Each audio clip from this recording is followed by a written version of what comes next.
Very good afternoon.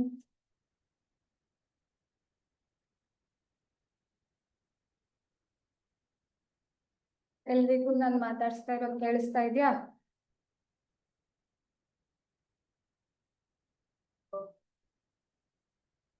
ನಾವು ಹಿಂದಿನ class ಅಲ್ಲಿ ಜೀವಿಗಳು ಸಂತಾನೋತ್ಪತ್ತಿ ಹೇಗೆ ನಡೆಸುತ್ತವೆ ಅನ್ನುವಂತಹ ಪಾಠದಲ್ಲಿ ಅಲೈಂಗಿಕ ಸಂತಾನೋತ್ಪತ್ತಿಯ ಇನ್ನು ಕೆಲವೊಂದಿಷ್ಟು ವಿಧಗಳನ್ನ ನೋಡಿದ್ವಿ. ಅಂದ್ರೆ ತುಂಡರಿಕೆ ಹೇಗೆ ಉಂಟಾಗತ್ತೆ, ಆಮೇಲೆ ಪುನರುತ್ಪಾದನೆ ಹೇಗೆ ಆಗತ್ತೆ, ಕಾಯಜ ಸಂತಾನೋತ್ಪತ್ತಿ ಇರಬಹುದು, ಅಥವಾ ಬೀಜಕಗಳ ಮೂಲಕ ಸಂತಾನೋತ್ಪತ್ತಿ ಇರಬಹುದು. ಹೀಗೆ ಅಲೈಂಗಿಕ ಸಂತಾನೋತ್ಪತ್ತಿಯ ವಿಧಗಳನ್ನ ಒಟ್ಟಾರೆಯಾಗಿ ಯಾವ್ಯಾವ ರೀತಿಯಲ್ಲಿ ಅಲೈಂಗಿಕ ಸಂತಾನೋತ್ಪತ್ತಿ ನಡೆಯುತ್ತೆ ಅನ್ನೋದನ್ನ ನಾವು ನಿನ್ನೆ ಕ್ಲಾಸ್ ಅಲ್ಲಿ ಹಾಗೆ ಹಿಂದೆ 2 ಕ್ಲಾಸ್ ಅಲ್ಲಿ ನಾವು ಅಭ್ಯಾಸ ಮಾಡಿದ್ವಿ. ಇನ್ನು ಲೈಂಗಿಕ ಸಂತಾನೋತ್ಪತ್ತಿ ಅಂದ್ರೆ ಏನು ಅನ್ನೋದನ್ನು ಸಹ ನಾವು ಅರ್ಥ ಮಾಡ್ಕೊಂಡಿದೀವಿ. ಏನಾಗತ್ತೆ ಲೈಂಗಿಕ ಸಂತಾನೋತ್ಪತ್ತಿಯಲ್ಲಿ 2 ಪೋಷಕ ಜೀವಿಗಳ ಅವಶ್ಯಕತೆ ಇರುತ್ತೆ. ಅಂದ್ರೆ ಹೆಣ್ಣು ಲಿಂಗಾಣು ಮತ್ತೆ ಗಂಡು ಲಿಂಗಾಣು ಪರಸ್ಪರ ಸಂಯೋಜನೆಯನ್ನ ಹೊಂದೋ ಮೂಲಕ ಸಂತಾನೋತ್ಪತ್ತಿ ಆದ್ರೆ ಅದನ್ನ ನಾವು ಲೈಂಗಿಕ ಸಂತಾನೋತ್ಪತ್ತಿ ಅಂತ ಕರಿತೀವಿ. ಸೊ ಲೈಂಗಿಕ ಸಂತಾನೋತ್ಪತ್ತಿ ಯಾವ್ಯಾವ ತರಹದ ಜೀವಿಗಳಲ್ಲಿ ಉಂಟಾಗತ್ತೆ ಅಂತ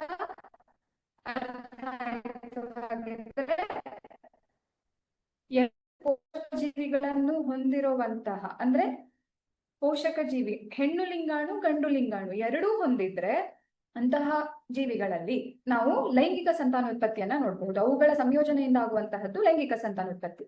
ಅದಕ್ಕೆ ನಾವು ಉದಾಹರಣೆಯಾಗಿ ಈ ಒಂದು ದಾಸವಾಳ ಹೂವಿನ ಏನು ಸಂತಾನೋತ್ಪತ್ತಿ, ಇದರಲ್ಲಿ ಹೇಗೆ ಸಂತಾನೋತ್ಪತ್ತಿ ಆಗತ್ತೆ ದಾಸವಾಳ ಹೂವಿನಲ್ಲಿ ಅನ್ನೋದನ್ನ ನಾವು ಮಾದರಿಯಾಗಿ ತಗೊಂಡು ನೋಡ್ತಾ ಹೋಗ್ಬಹುದು.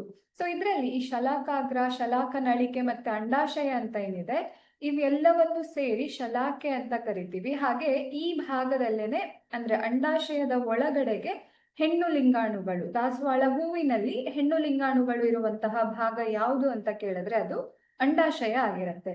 ಹಾಗಿದ್ರೆ ಗಂಡು ಲಿಂಗಾಣು ಎಲ್ಲಿದೆ? ಗಂಡು ಲಿಂಗಾಣು ಇರೋದು ಈ ಪರಾಗಕೋಶದ ಒಳಗಡೆಗೆ ಗಂಡು ಲಿಂಗಾಣುಗಳಿರತ್ತೆ. ಇಲ್ಲಿಂದ ಗಂಡು ಲಿಂಗಾಣುಗಳು ಈ ಪರಾಗ ತಂತುವಿನ ಮೂಲಕ ಹೀಗೆ ಅಂಡಾಶಯದ ಒಳಗಡೆ ಇರುವಂತಹ ಹೆಣ್ಣು ಲಿಂಗಾಣುಗಳನ್ನ ಅಥವಾ ಅಂಡಾಣುಗಳನ್ನ ಸೇರಿ ಏನಾಗತ್ತೆ ಅಲ್ಲಿ ಏನು ಸಂತಾನೋತ್ಪತ್ತಿ ಕ್ರಿಯೆ ನಡೆಯುತ್ತೆ ಅಥವಾ ಬೀಜ ಉತ್ಪತ್ತಿ ಆಗೋದು ನಾವು ಈ ರೀತಿಯಾಗಿ ನೋಡಬಹುದು. ಅಂದ್ರೆ ಅದನ್ನ ನಾವು ಇನ್ನು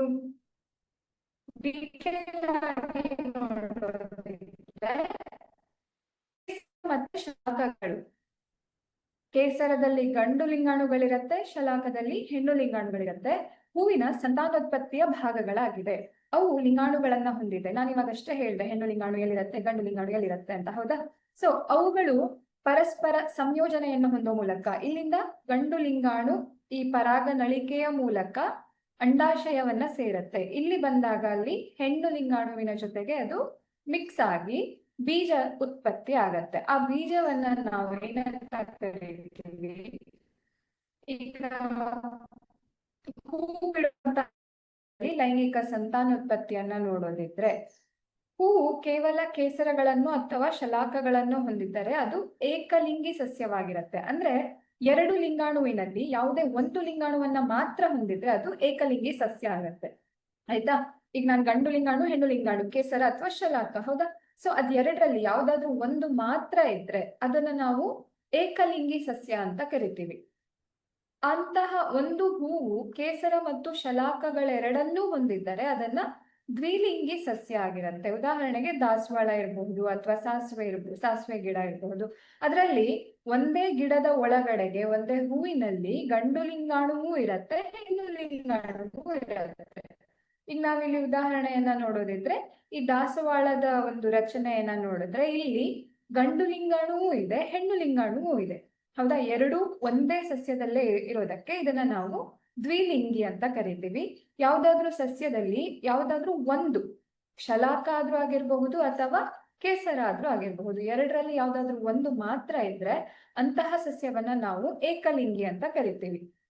ಒಟ್ಟಾರೆಯಾಗಿ ಏಕಲಿಂಗಿ ಆದ್ರೂ ಆಗಿರಬಹುದು ಅಥವಾ ದ್ವಿಲಿಂಗಿ ಆದ್ರೂ ಆಗಿರಬಹುದು, ಅಲ್ಲಿ ಹೆಣ್ಣು ಲಿಂಗಾಣು ಮತ್ತೆ ಗಂಡು ಲಿಂಗಾಣುಗಳು ಸಂಯೋಜನೆಯನ್ನ ಹೊಂದಿ ಬೀಜ ಉತ್ಪಾದನೆ ಆಗತ್ತೆ. ಆ ಬೀಜವನ್ನ ನಾವು ಪರಾಗ ರೇಣುವಿನಿಂದ ಉತ್ಪತ್ತಿಯಾದಂತಹ ಗಂಡು ಲಿಂಗಾಣು ಅಂಡಾಣುವಿನಲ್ಲಿರುವಂತಹ ಹೆಣ್ಣು ಲಿಂಗಾಣುವಿನ ಜೊತೆಗೆ ಬೆಸೆದು ಉಂಟಾಗುವ ರಚನೆ, ಅದನ್ನ ನಾವು ಯುಗ್ಮಜ ಅಂತ ಕರಿತೀವಿ.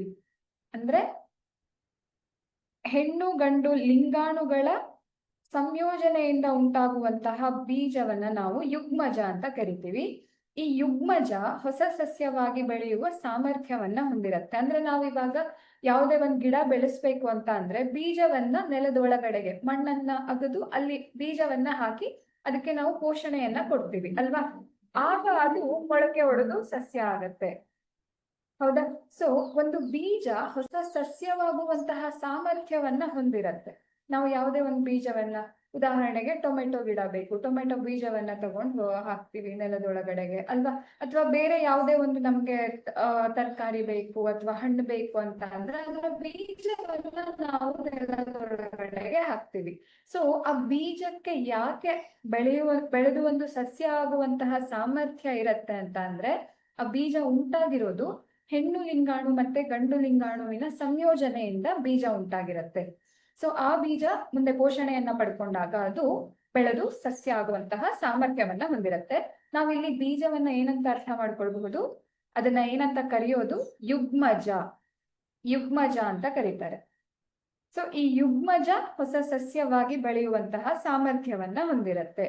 ನಂತರ ಅಂಡಾಶಯ ಕ್ಷಿಪ್ರವಾಗಿ ಬೆಳೆದು ಮಾಗಿ ಹಣ್ಣಾಗುತ್ತೆ. ಅಂಡಾಶಯ ಏನಿರತ್ತಲ್ವಾ, ಅಂದ್ರೆ ಈಗ ಈ ದಾಸವಾಳ ಹೂವಿಂದ ನೋಡಿದ್ರೆ ಇಲ್ಲಿ ಈ ಅಂಡಾಶಯ ಇದೆ, ಇದರ ಒಳಗಡೆಗೆ ಹೆಣ್ಣು ಲಿಂಗಾಣುಗಳಿತ್ತು.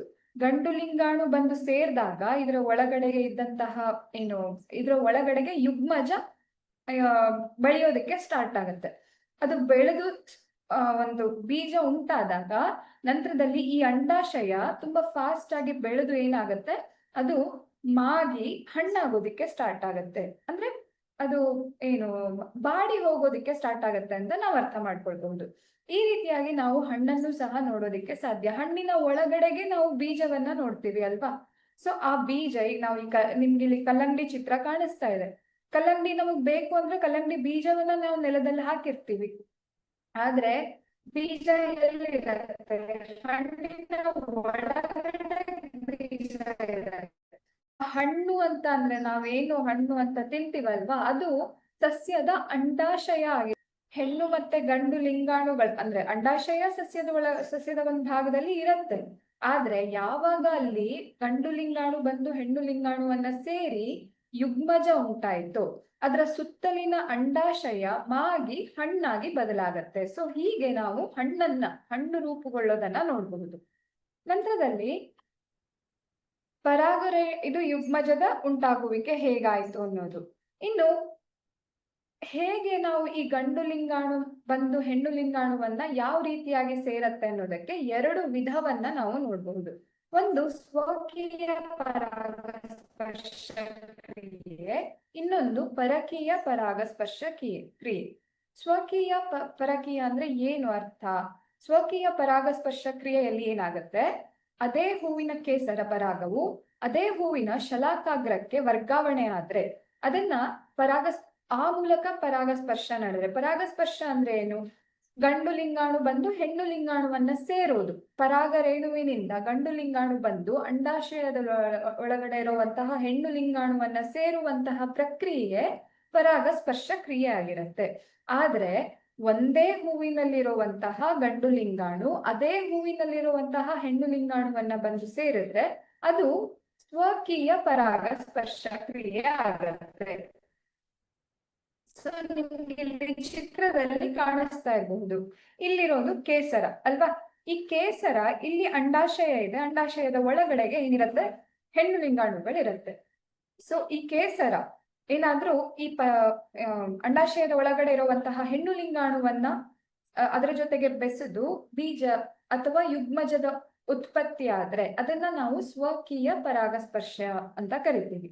ಸೊ ಅದಕ್ಕೆ ಉದಾಹರಣೆ ಅಂತ ಅಂದ್ರೆ ಗೋಧಿ ಸಸ್ಯ ಇರಬಹುದು, ಅಥವಾ ಭತ್ತ ಇರಬಹುದು, ಟೊಮೆಟೊ ಇರಬಹುದು, ಬಟಾಣಿ, ಇವುಗಳೆಲ್ಲ ಸ್ವಕೀಯ ಪರಾಗಸ್ಪರ್ಶ ಕ್ರಿಯೆ ಮೂಲಕ ಸಂತಾನೋತ್ಪತ್ತಿಯನ್ನ ಮಾಡುತ್ತೆ.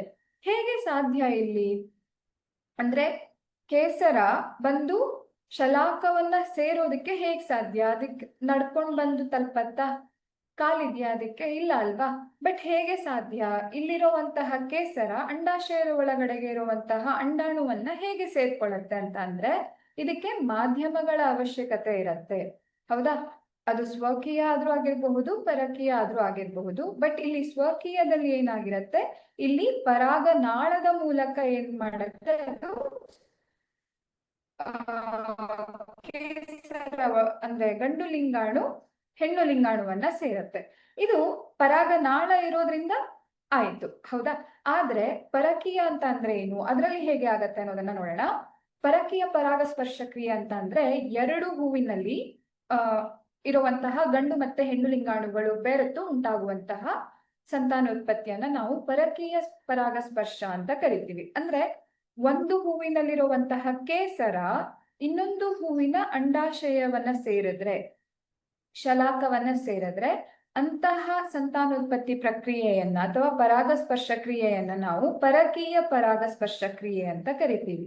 ಸೊ ಒಂದು ಹೂವಿನ ಕೇಸರ ಪರಾಗ ಮತ್ತೊಂದು ಹೂವಿನ ಶಲಾಕ ಅಗ್ರಕ್ಕೆ ವರ್ಗಾವಣೆಯಾಗಿ ಪರಾಗಸ್ಪರ್ಶ ಕ್ರಿಯೆ ನಡೆದ್ರೆ ಅದು ಪರಕೀಯ ಪರಾಗಸ್ಪರ್ಶ ಕ್ರಿಯೆ ಆಗಿರುತ್ತೆ. ಇದಕ್ಕೆ ಉದಾಹರಣೆ ಅಂತ ಅಂದ್ರೆ ಸೇಬು ಹಣ್ಣಿರ್ಬಹುದು ಅಥವಾ ಮಾವಿನ ಹಣ್ಣು, ಕುಂಬಳಕಾಯಿ ಇಂತಹ ಗಿಡಗಳೆಲ್ಲ ಬೆಳೆಯೋದು ಪರಾಗಸ್ಪರ್ಶ ಅಂದ್ರೆ ಪರಕೀಯ ಪರಾಗಸ್ಪರ್ಶ ಕ್ರಿಯೆಯಿಂದ.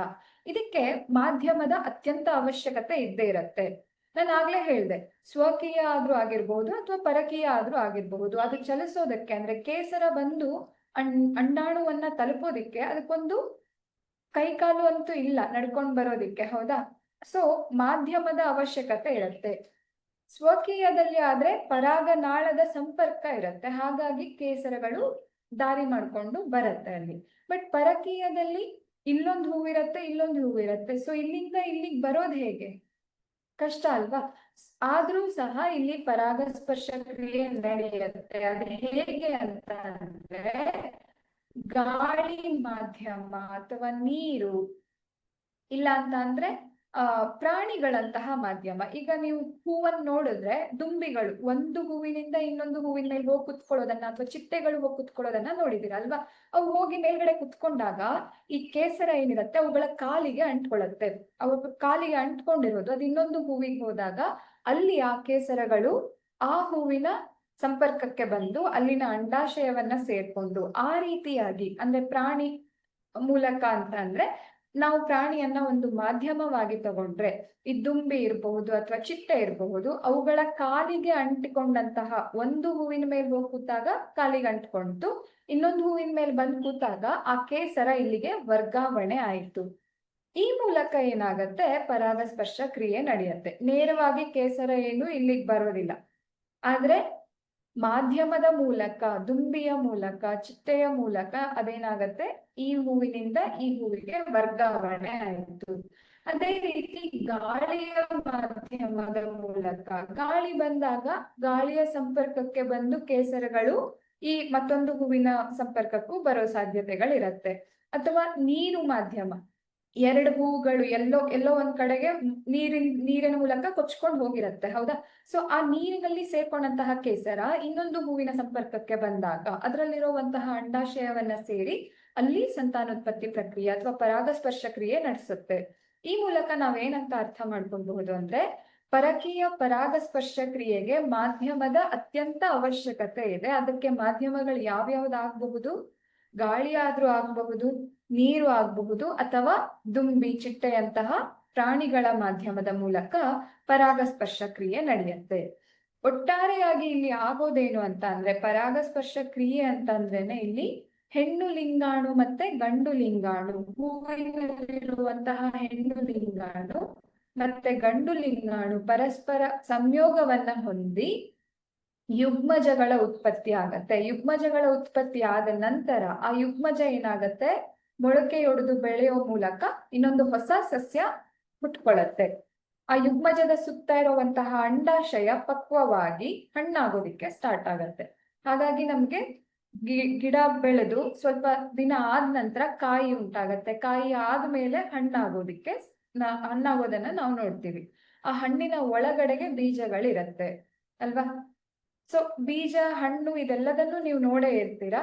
ಇದನ್ನ ನೀವು ಕಲ್ಪನೆಯನ್ನ ಮಾಡ್ಕೊಳ್ಳೋ ಮೂಲಕ, ಅಂದ್ರೆ ಹಣ್ಣನ್ನ ಕಲ್ಪನೆ ಮಾಡ್ಕೊಳ್ಳಿ, ಬೀಜವನ್ನ ಕಲ್ಪನೆ ಮಾಡ್ಕೊಳ್ಳಿ, ಆಗ ಇದು ತುಂಬಾ ಸುಲಭ ಆಗ್ತಾ ಹೋಗುತ್ತೆ ನಿಮ್ಗೆ. ಓಕೆ, ಸೊ ಈ ರೀತಿಯಾಗಿ ದಾಸವಾಳ ಹೂವಿನಲ್ಲಿ ಸ್ವಕೀಯ ಮತ್ತೆ ಪರಕೀಯ, ದಾಸವಾಳ ಹೂವು ಅಂತ ಅಲ್ಲ, ಹೂವುಗಳಲ್ಲಿ ಸಾಮಾನ್ಯವಾಗಿ ಹೂವುಗಳಲ್ಲಿ ಈ ರೀತಿ ಪರಾಗಸ್ಪರ್ಶ ಕ್ರಿಯೆಯನ್ನ ನಾವು ನೋಡೋದಕ್ಕೆ ಸಾಧ್ಯ. ಇನ್ನು ಯುಗ್ಮಜ ಯಾವ ರೀತಿಯಾಗಿ ಸಸ್ಯವಾಗಿ ಬೆಳೆಯುತ್ತೆ ಅಂತ ಅಂದ್ರೆ, ಅದು ಮೊಳೆಯುವಿಕೆ ಅನ್ನುವಂತಹ ಒಂದು ಹಂತವನ್ನ ದಾಟೋ ಮೂಲಕ ಅದು ಸಸ್ಯವಾಗಿ ಬೆಳೆಯುತ್ತೆ. ಏನಾಗತ್ತೆ ಮೊಳೆಯುವಿಕೆಯಲ್ಲಿ?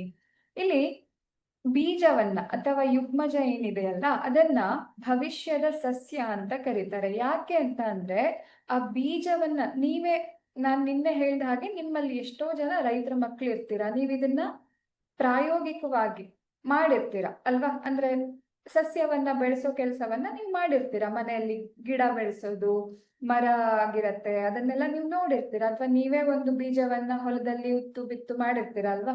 ಸೊ ಆ ಸಮಯದಲ್ಲಿ ನೀವೇನ್ ಮಾಡ್ತೀರಾ, ಮಣ್ಣಿನ ಒಳಗಡೆಗೆ ಬೀಜವನ್ನ ಹಾಕ್ತೀರಾ. ಸ್ವಲ್ಪ ದಿನ ಆದ್ಮೇಲೆ ಅದಕ್ಕೆ ನೀರು ಗೊಬ್ಬರ ಎಲ್ಲ ಕೊಟ್ಟಾದ್ಮೇಲೆ ಸಸ್ಯ ಹೊರಗಡೆ ಬರತ್ತೆ, ಮಣ್ಣಿನಿಂದ ಹೊರಗಡೆ ಬಂದು ಗಿಡ ಆಗಿ ಬೆಳೆಯತ್ತೆ. ನೋಡಿರ್ತೀರಾ ಅಲ್ವಾ ಇದನ್ನ? ಸೊ ಹೇಗೆ ಸಾಧ್ಯ ಅಂತ ಅಂದ್ರೆ, ನೀವು ಹಾಕಿರೋ ಬೀಜ ನೆಲದ ಒಳಗಡೆಗೆ ಈ ರೀತಿಯಾಗಿ ನೀವು ಬೀಜವನ್ನ ಹಾಕಿರ್ತೀರಾ. ಸೊ ಅದಕ್ಕೆ ಯಾವಾಗ ನೀರು ಗೊಬ್ಬರ ಪೋಷಕಾಂಶ ಎಲ್ಲ ಸಿಕ್ತೋ ಅದು ನಿಧಾನವಾಗಿ ಮೊಳಕೆಯೊಡೆಯೋದಿಕ್ಕೆ ಸ್ಟಾರ್ಟ್ ಆಗುತ್ತೆ. ಈ ಮೊಳಕೆ ಹೊಡೆಯೋ ಮೂಲಕ ಅದೇನಾಗತ್ತೆ, ಮೊಳಕೆ ಹೊಡೆದಿದ್ದು ನಿಧಾನವಾಗಿ ಚಿಗುರಿ ಸಸ್ಯ ಆಗೋದಕ್ಕೆ ಸ್ಟಾರ್ಟ್ ಆಗುತ್ತೆ. ಸೊ ಇದು ಬೀಜವನ್ನ ನಾವು ಮಣ್ಣಿಗೆ ಹಾಕಿದ ತಕ್ಷಣನೇ ಈ ಪ್ರಕ್ರಿಯೆ ಸ್ಟಾರ್ಟ್ ಆಗೋದಿಲ್ಲ ಅಲ್ವಾ? ಅಂದ್ರೆ ಸಸ್ಯ ನಾವಿವತ್ತು ಬೀಜ ಹಾಕಿದ್ವಿ, ಇವತ್ ಸಂಜೆ ಒಳಗಡೆ ಗಿಡ ಉದ್ಭವ ಆಯ್ತು ಅಂತೇನು ಆಗೋದಿಲ್ಲ. ನಿಧಾನವಾಗಿ ಅದು ಬೆಳವಣಿಗೆಯನ್ನ ಹೊಂದುತ್ತಾ ಮೊಳಕೆ ಹೊಡೆದು ಆ ಮೊಳಕೆ ಚಿಗುರೋದಕ್ಕೆ ಸ್ಟಾರ್ಟ್ ಆಗುತ್ತೆ. ನಿಧಾನವಾಗಿ ಆ ಮೊಳಕೆ ಚಿಗುರಿ ಸಸ್ಯ ಆಗೋದಕ್ಕೆ ಸ್ಟಾರ್ಟ್ ಆಗುತ್ತೆ. ನಂತರದಲ್ಲಿ ನಾವು ನಿಧಾನವಾಗಿ ಆ ಸಸ್ಯ ಭೂಮಿಯಿಂದ ಹೊರಗಡೆ ಬಂದು ದೊಡ್ಡ ಗಿಡವಾಗಿ ಬೆಳೆಯೋದು. ಸೊ ಇದಕ್ಕೆ ಸಮಯವೂ ಬೇಕು, ಹಾಗೆ ಪೋಷಣೆಯ ಅಗತ್ಯತೆಗಳು ಕೂಡ ಇರುತ್ತೆ. ಆದ್ರೆ ಈ ರೀತಿಯಾಗಿ ಒಂದು ಬೀಜ ಸಸ್ಯವಾಗಿ ಮಾರ್ಪಾಡಾಗ್ತಾ ಇರೋದ್ರಿಂದ ಬೀಜವನ್ನ ಭವಿಷ್ಯದ ಸಸ್ಯ ಅಂತ ಕರೀತಾರೆ. ಬೀಜ ಏನಾಗಿರತ್ತೆ, ಭವಿಷ್ಯದ ಸಸ್ಯ ಆಗಿರತ್ತೆ. ಇವಾಗ ನೀವು ಕೇಳಿರ್ತೀರ, ಇಂದಿನ ಮಕ್ಕಳೇ ನಾಳೆನ ಭವಿಷ್ಯದ ಪ್ರಜೆಗಳು ಅಂತ. ಅಂದ್ರೆ ನೀವ್ ಇವಾಗ ಸಣ್ಣ ವಯಸ್ಸಿನಲ್ಲಿದ್ದೀರಾ, ನೀವು ನಾಳೆ ಬೆಳೆದು ದೊಡ್ಡವರಾದಾಗ ನಿಮ್ಮಿಂದ ಸಮಾಜ ನಿರ್ಮಾಣ ಆಗತ್ತೆ. ಹಾಗಾಗಿ ನೀವು ಹೇಗೆ ಭವಿಷ್ಯದ ಪ್ರಜೆಗಳು, ಹಾಗೆ ಈ ಬೀಜ ಏನಿರತ್ತೆ ಅದು ಭವಿಷ್ಯದ ಸಸ್ಯ ಆಗಿರತ್ತೆ. ಅಂದ್ರೆ ಸಣ್ಣ ವಯಸ್ಸಿನಲ್ಲಿದೆ, ಅದು ಬೆಳೀತಾ ಬೆಳೀತಾ ಬೆಳೀತಾ ನಿಧಾನವಾಗಿ ಒಂದು ದೊಡ್ಡ ಸಸ್ಯನೋ ಅಥವಾ ಮರನೋ ಆಗಿ ಬೆಳೆಯುತ್ತೆ. ಹಾಗಾಗಿ ಇದನ್ನ ಭವಿಷ್ಯದ ಸಸ್ಯ ಅಂತ ಕರೆಯೋದು. ಹಾಗೆ ಭ್ರೂಣವನ್ನ ಹೊಂದಿತ್ತು ಈ ಬೀಜ ಏನಿರುತ್ತೆ, ಇದು ಭ್ರೂಣವನ್ನ ಹೊಂದಿರುತ್ತೆ. ಭ್ರೂಣ ಅಂತ ಅಂದ್ರೇನೆ ಏನು, ಆ ಒಂದು ಹೊಸ ಸಸ್ಯ ಆಗುವಂತಹ ಸಾಮರ್ಥ್ಯವನ್ನ ಹೊಂದಿರುವಂತಹ ಒಂದು ಏನು ಬೀಜವನ್ನ ಭ್ರೂಣ ಅಂತ ಕರೀತಾರೆ. ಸೂಕ್ತ ಪರಿಸ್ಥಿತಿಗಳಲ್ಲಿ ಅದು ಮೊಳಕೆಯೊಡೆಯುತ್ತದೆ. ಮೊಳಕೆಯೊಡೆದ ನಂತರ ಈ ಒಂದು ಪ್ರಕ್ರಿಯೆಯನ್ನ ಮೊಳೆಯುವಿಕೆ, ಜರ್ಮಿನೇಷನ್ ಅಂತ ಕರೀತಾರೆ. ಆಯ್ತಾ? ಸೊ ಮೊಳಕೆಯಲ್ಲಿ ಬೀಜ ದಳಗಳು ಈ ರೀತಿಯಾಗಿದ್ದು, ಇದರ ಮಧ್ಯದಲ್ಲಿ ಏನಿರುತ್ತೆ, ಪ್ರಥಮ ಕಾಂಡ ಅಂದ್ರೆ ತುಂಬಾ ಚಿಕ್ಕದಾದಂತಹ ಕಾಂಡ ಇರುತ್ತೆ. ಅದು ನಂತರ ಬೆಳವಣಿಗೆಯನ್ನ ಹೊಂದುತ್ತಾ ದೊಡ್ಡದಾಗಿ ಬೆಳೀತಾ ಹೋಗುತ್ತೆ. ಬಟ್ ಬೀಜ ದಳಗಳನ್ನ ಹೊಂದಿದ್ದು ಅದು ಪ್ರಥಮ ಕಾಂಡವನ್ನು ಸಹ ಹೊಂದಿರುತ್ತೆ. ಕಾಂಡ ಅಂದ್ರೆ ಏನು, ಬೇರು ಅಂದ್ರೆ ಏನು, ಸಸ್ಯದ ಭಾಗಗಳು ಗೊತ್ತಿದೆ ಅಲ್ವಾ? ಬಟ್ ಫಸ್ಟ್ ಕಾಂಡ ಉಂಟಾಗೋದು ಬೀಜದ ಒಳಗಡೆ ಇರುವಂತಹ ಸಣ್ಣ ಭಾಗ ಏನಿರುತ್ತೆ ಅದೇ ಪ್ರಥಮ ಕಾಂಡ ಆಗಿರುತ್ತೆ. ಅದು ಬೆಳೆದು ನಂತರದಲ್ಲಿ ಸಸ್ಯ ಆಗ್ತಾ ಇರುತ್ತೆ. ಸೊ ಈ ರೀತಿಯಾಗಿ ಒಂದು ಬೀಜ ಬೆಳೆದು, ಅಂದ್ರೆ ನಾವು ಹೆಣ್ಣು ಲಿಂಗಾಣು ಮತ್ತೆ ಗಂಡು ಲಿಂಗಾಣು ಸೇರಿ ಯುಗ್ಮಜ ಉಂಟಾಗತ್ತೆ ಅನ್ನೋದನ್ನ ನೋಡಿದ್ವಿ. ಆ ಯುಗ್ಮಜದಿಂದ ಸಸ್ಯ ಉಂಟಾಗೋದು ಮೊಳೆಯುವಿಕೆ ಪ್ರಕ್ರಿಯೆಯ ಮೂಲಕ. ಸೊ ಈ ರೀತಿಯಾಗಿ ಸಂತಾನೋತ್ಪತ್ತಿ, ಸಸ್ಯಗಳಲ್ಲಿ ಲೈಂಗಿಕ ಸಂತಾನೋತ್ಪತ್ತಿ ಪ್ರಕ್ರಿಯೆ ಈ ರೀತಿಯಾಗಿ ನಡೆಯುತ್ತೆ. ಇನ್ನು ಮನುಷ್ಯರಲ್ಲಿ ಯಾವ ರೀತಿಯಾಗಿ ಸಂತಾನೋತ್ಪತ್ತಿ ನಡೆಯುತ್ತೆ? ಇದು ನಾವು ಸಸ್ಯಗಳ ಬಗ್ಗೆ ಅಭ್ಯಾಸ ಮಾಡಿದ್ದಾಯ್ತು. ಇನ್ನು ಮನುಷ್ಯರಲ್ಲಿ ಸಂತಾನೋತ್ಪತ್ತಿ ನಡೆಯುತ್ತೆ. ಆದ್ರೆ ಮನುಷ್ಯರಲ್ಲಿ ಸಂತಾನೋತ್ಪತ್ತಿ ನಡೆಯೋದಕ್ಕಿಂತ ಮುಂಚೆ ಆ ಮನುಷ್ಯ ಸಂತಾನೋತ್ಪತ್ತಿ ಮಾಡೋದಿಕ್ಕೆ ತನ್ನ ಶರೀರವನ್ನ ಸಿದ್ಧಪಡಿಸ್ಕೊಳ್ಬೇಕು.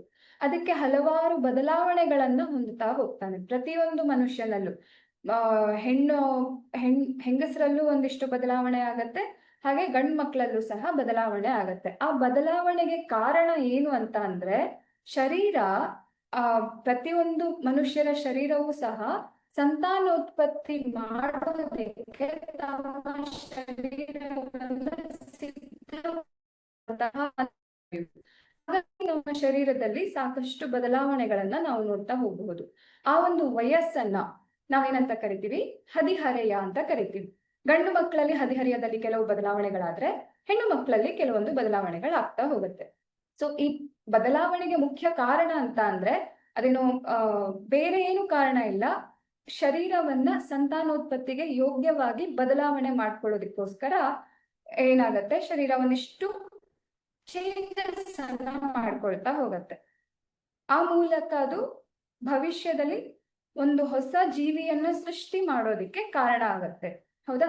ಸೊ ಹಾಗಿದ್ರೆ ಮನುಷ್ಯರಲ್ಲಿ ಸಂತಾನೋತ್ಪತ್ತಿ ಯಾವ ರೀತಿಯಾಗಿ ಆಗತ್ತೆ ಅನ್ನೋಕ್ಕಿಂತ ಮುಂಚೆ ಹದಿಹರೆಯದಲ್ಲಿ ಏನೆಲ್ಲ ಬದಲಾವಣೆಗಳಾಗತ್ತೆ ಅನ್ನೋದನ್ನ ನಾವು ಅರ್ಥ ಮಾಡ್ಕೊಳ್ಬೇಕು. ಈ ಬದಲಾವಣೆಗಳು ಭೌತಿಕ ಬದಲಾವಣೆಗಳಾಗಿರತ್ತೆ, ಮಾನಸಿಕ ಬದಲಾವಣೆಗಳಾಗಿರತ್ತೆ. ಹೌದಾ?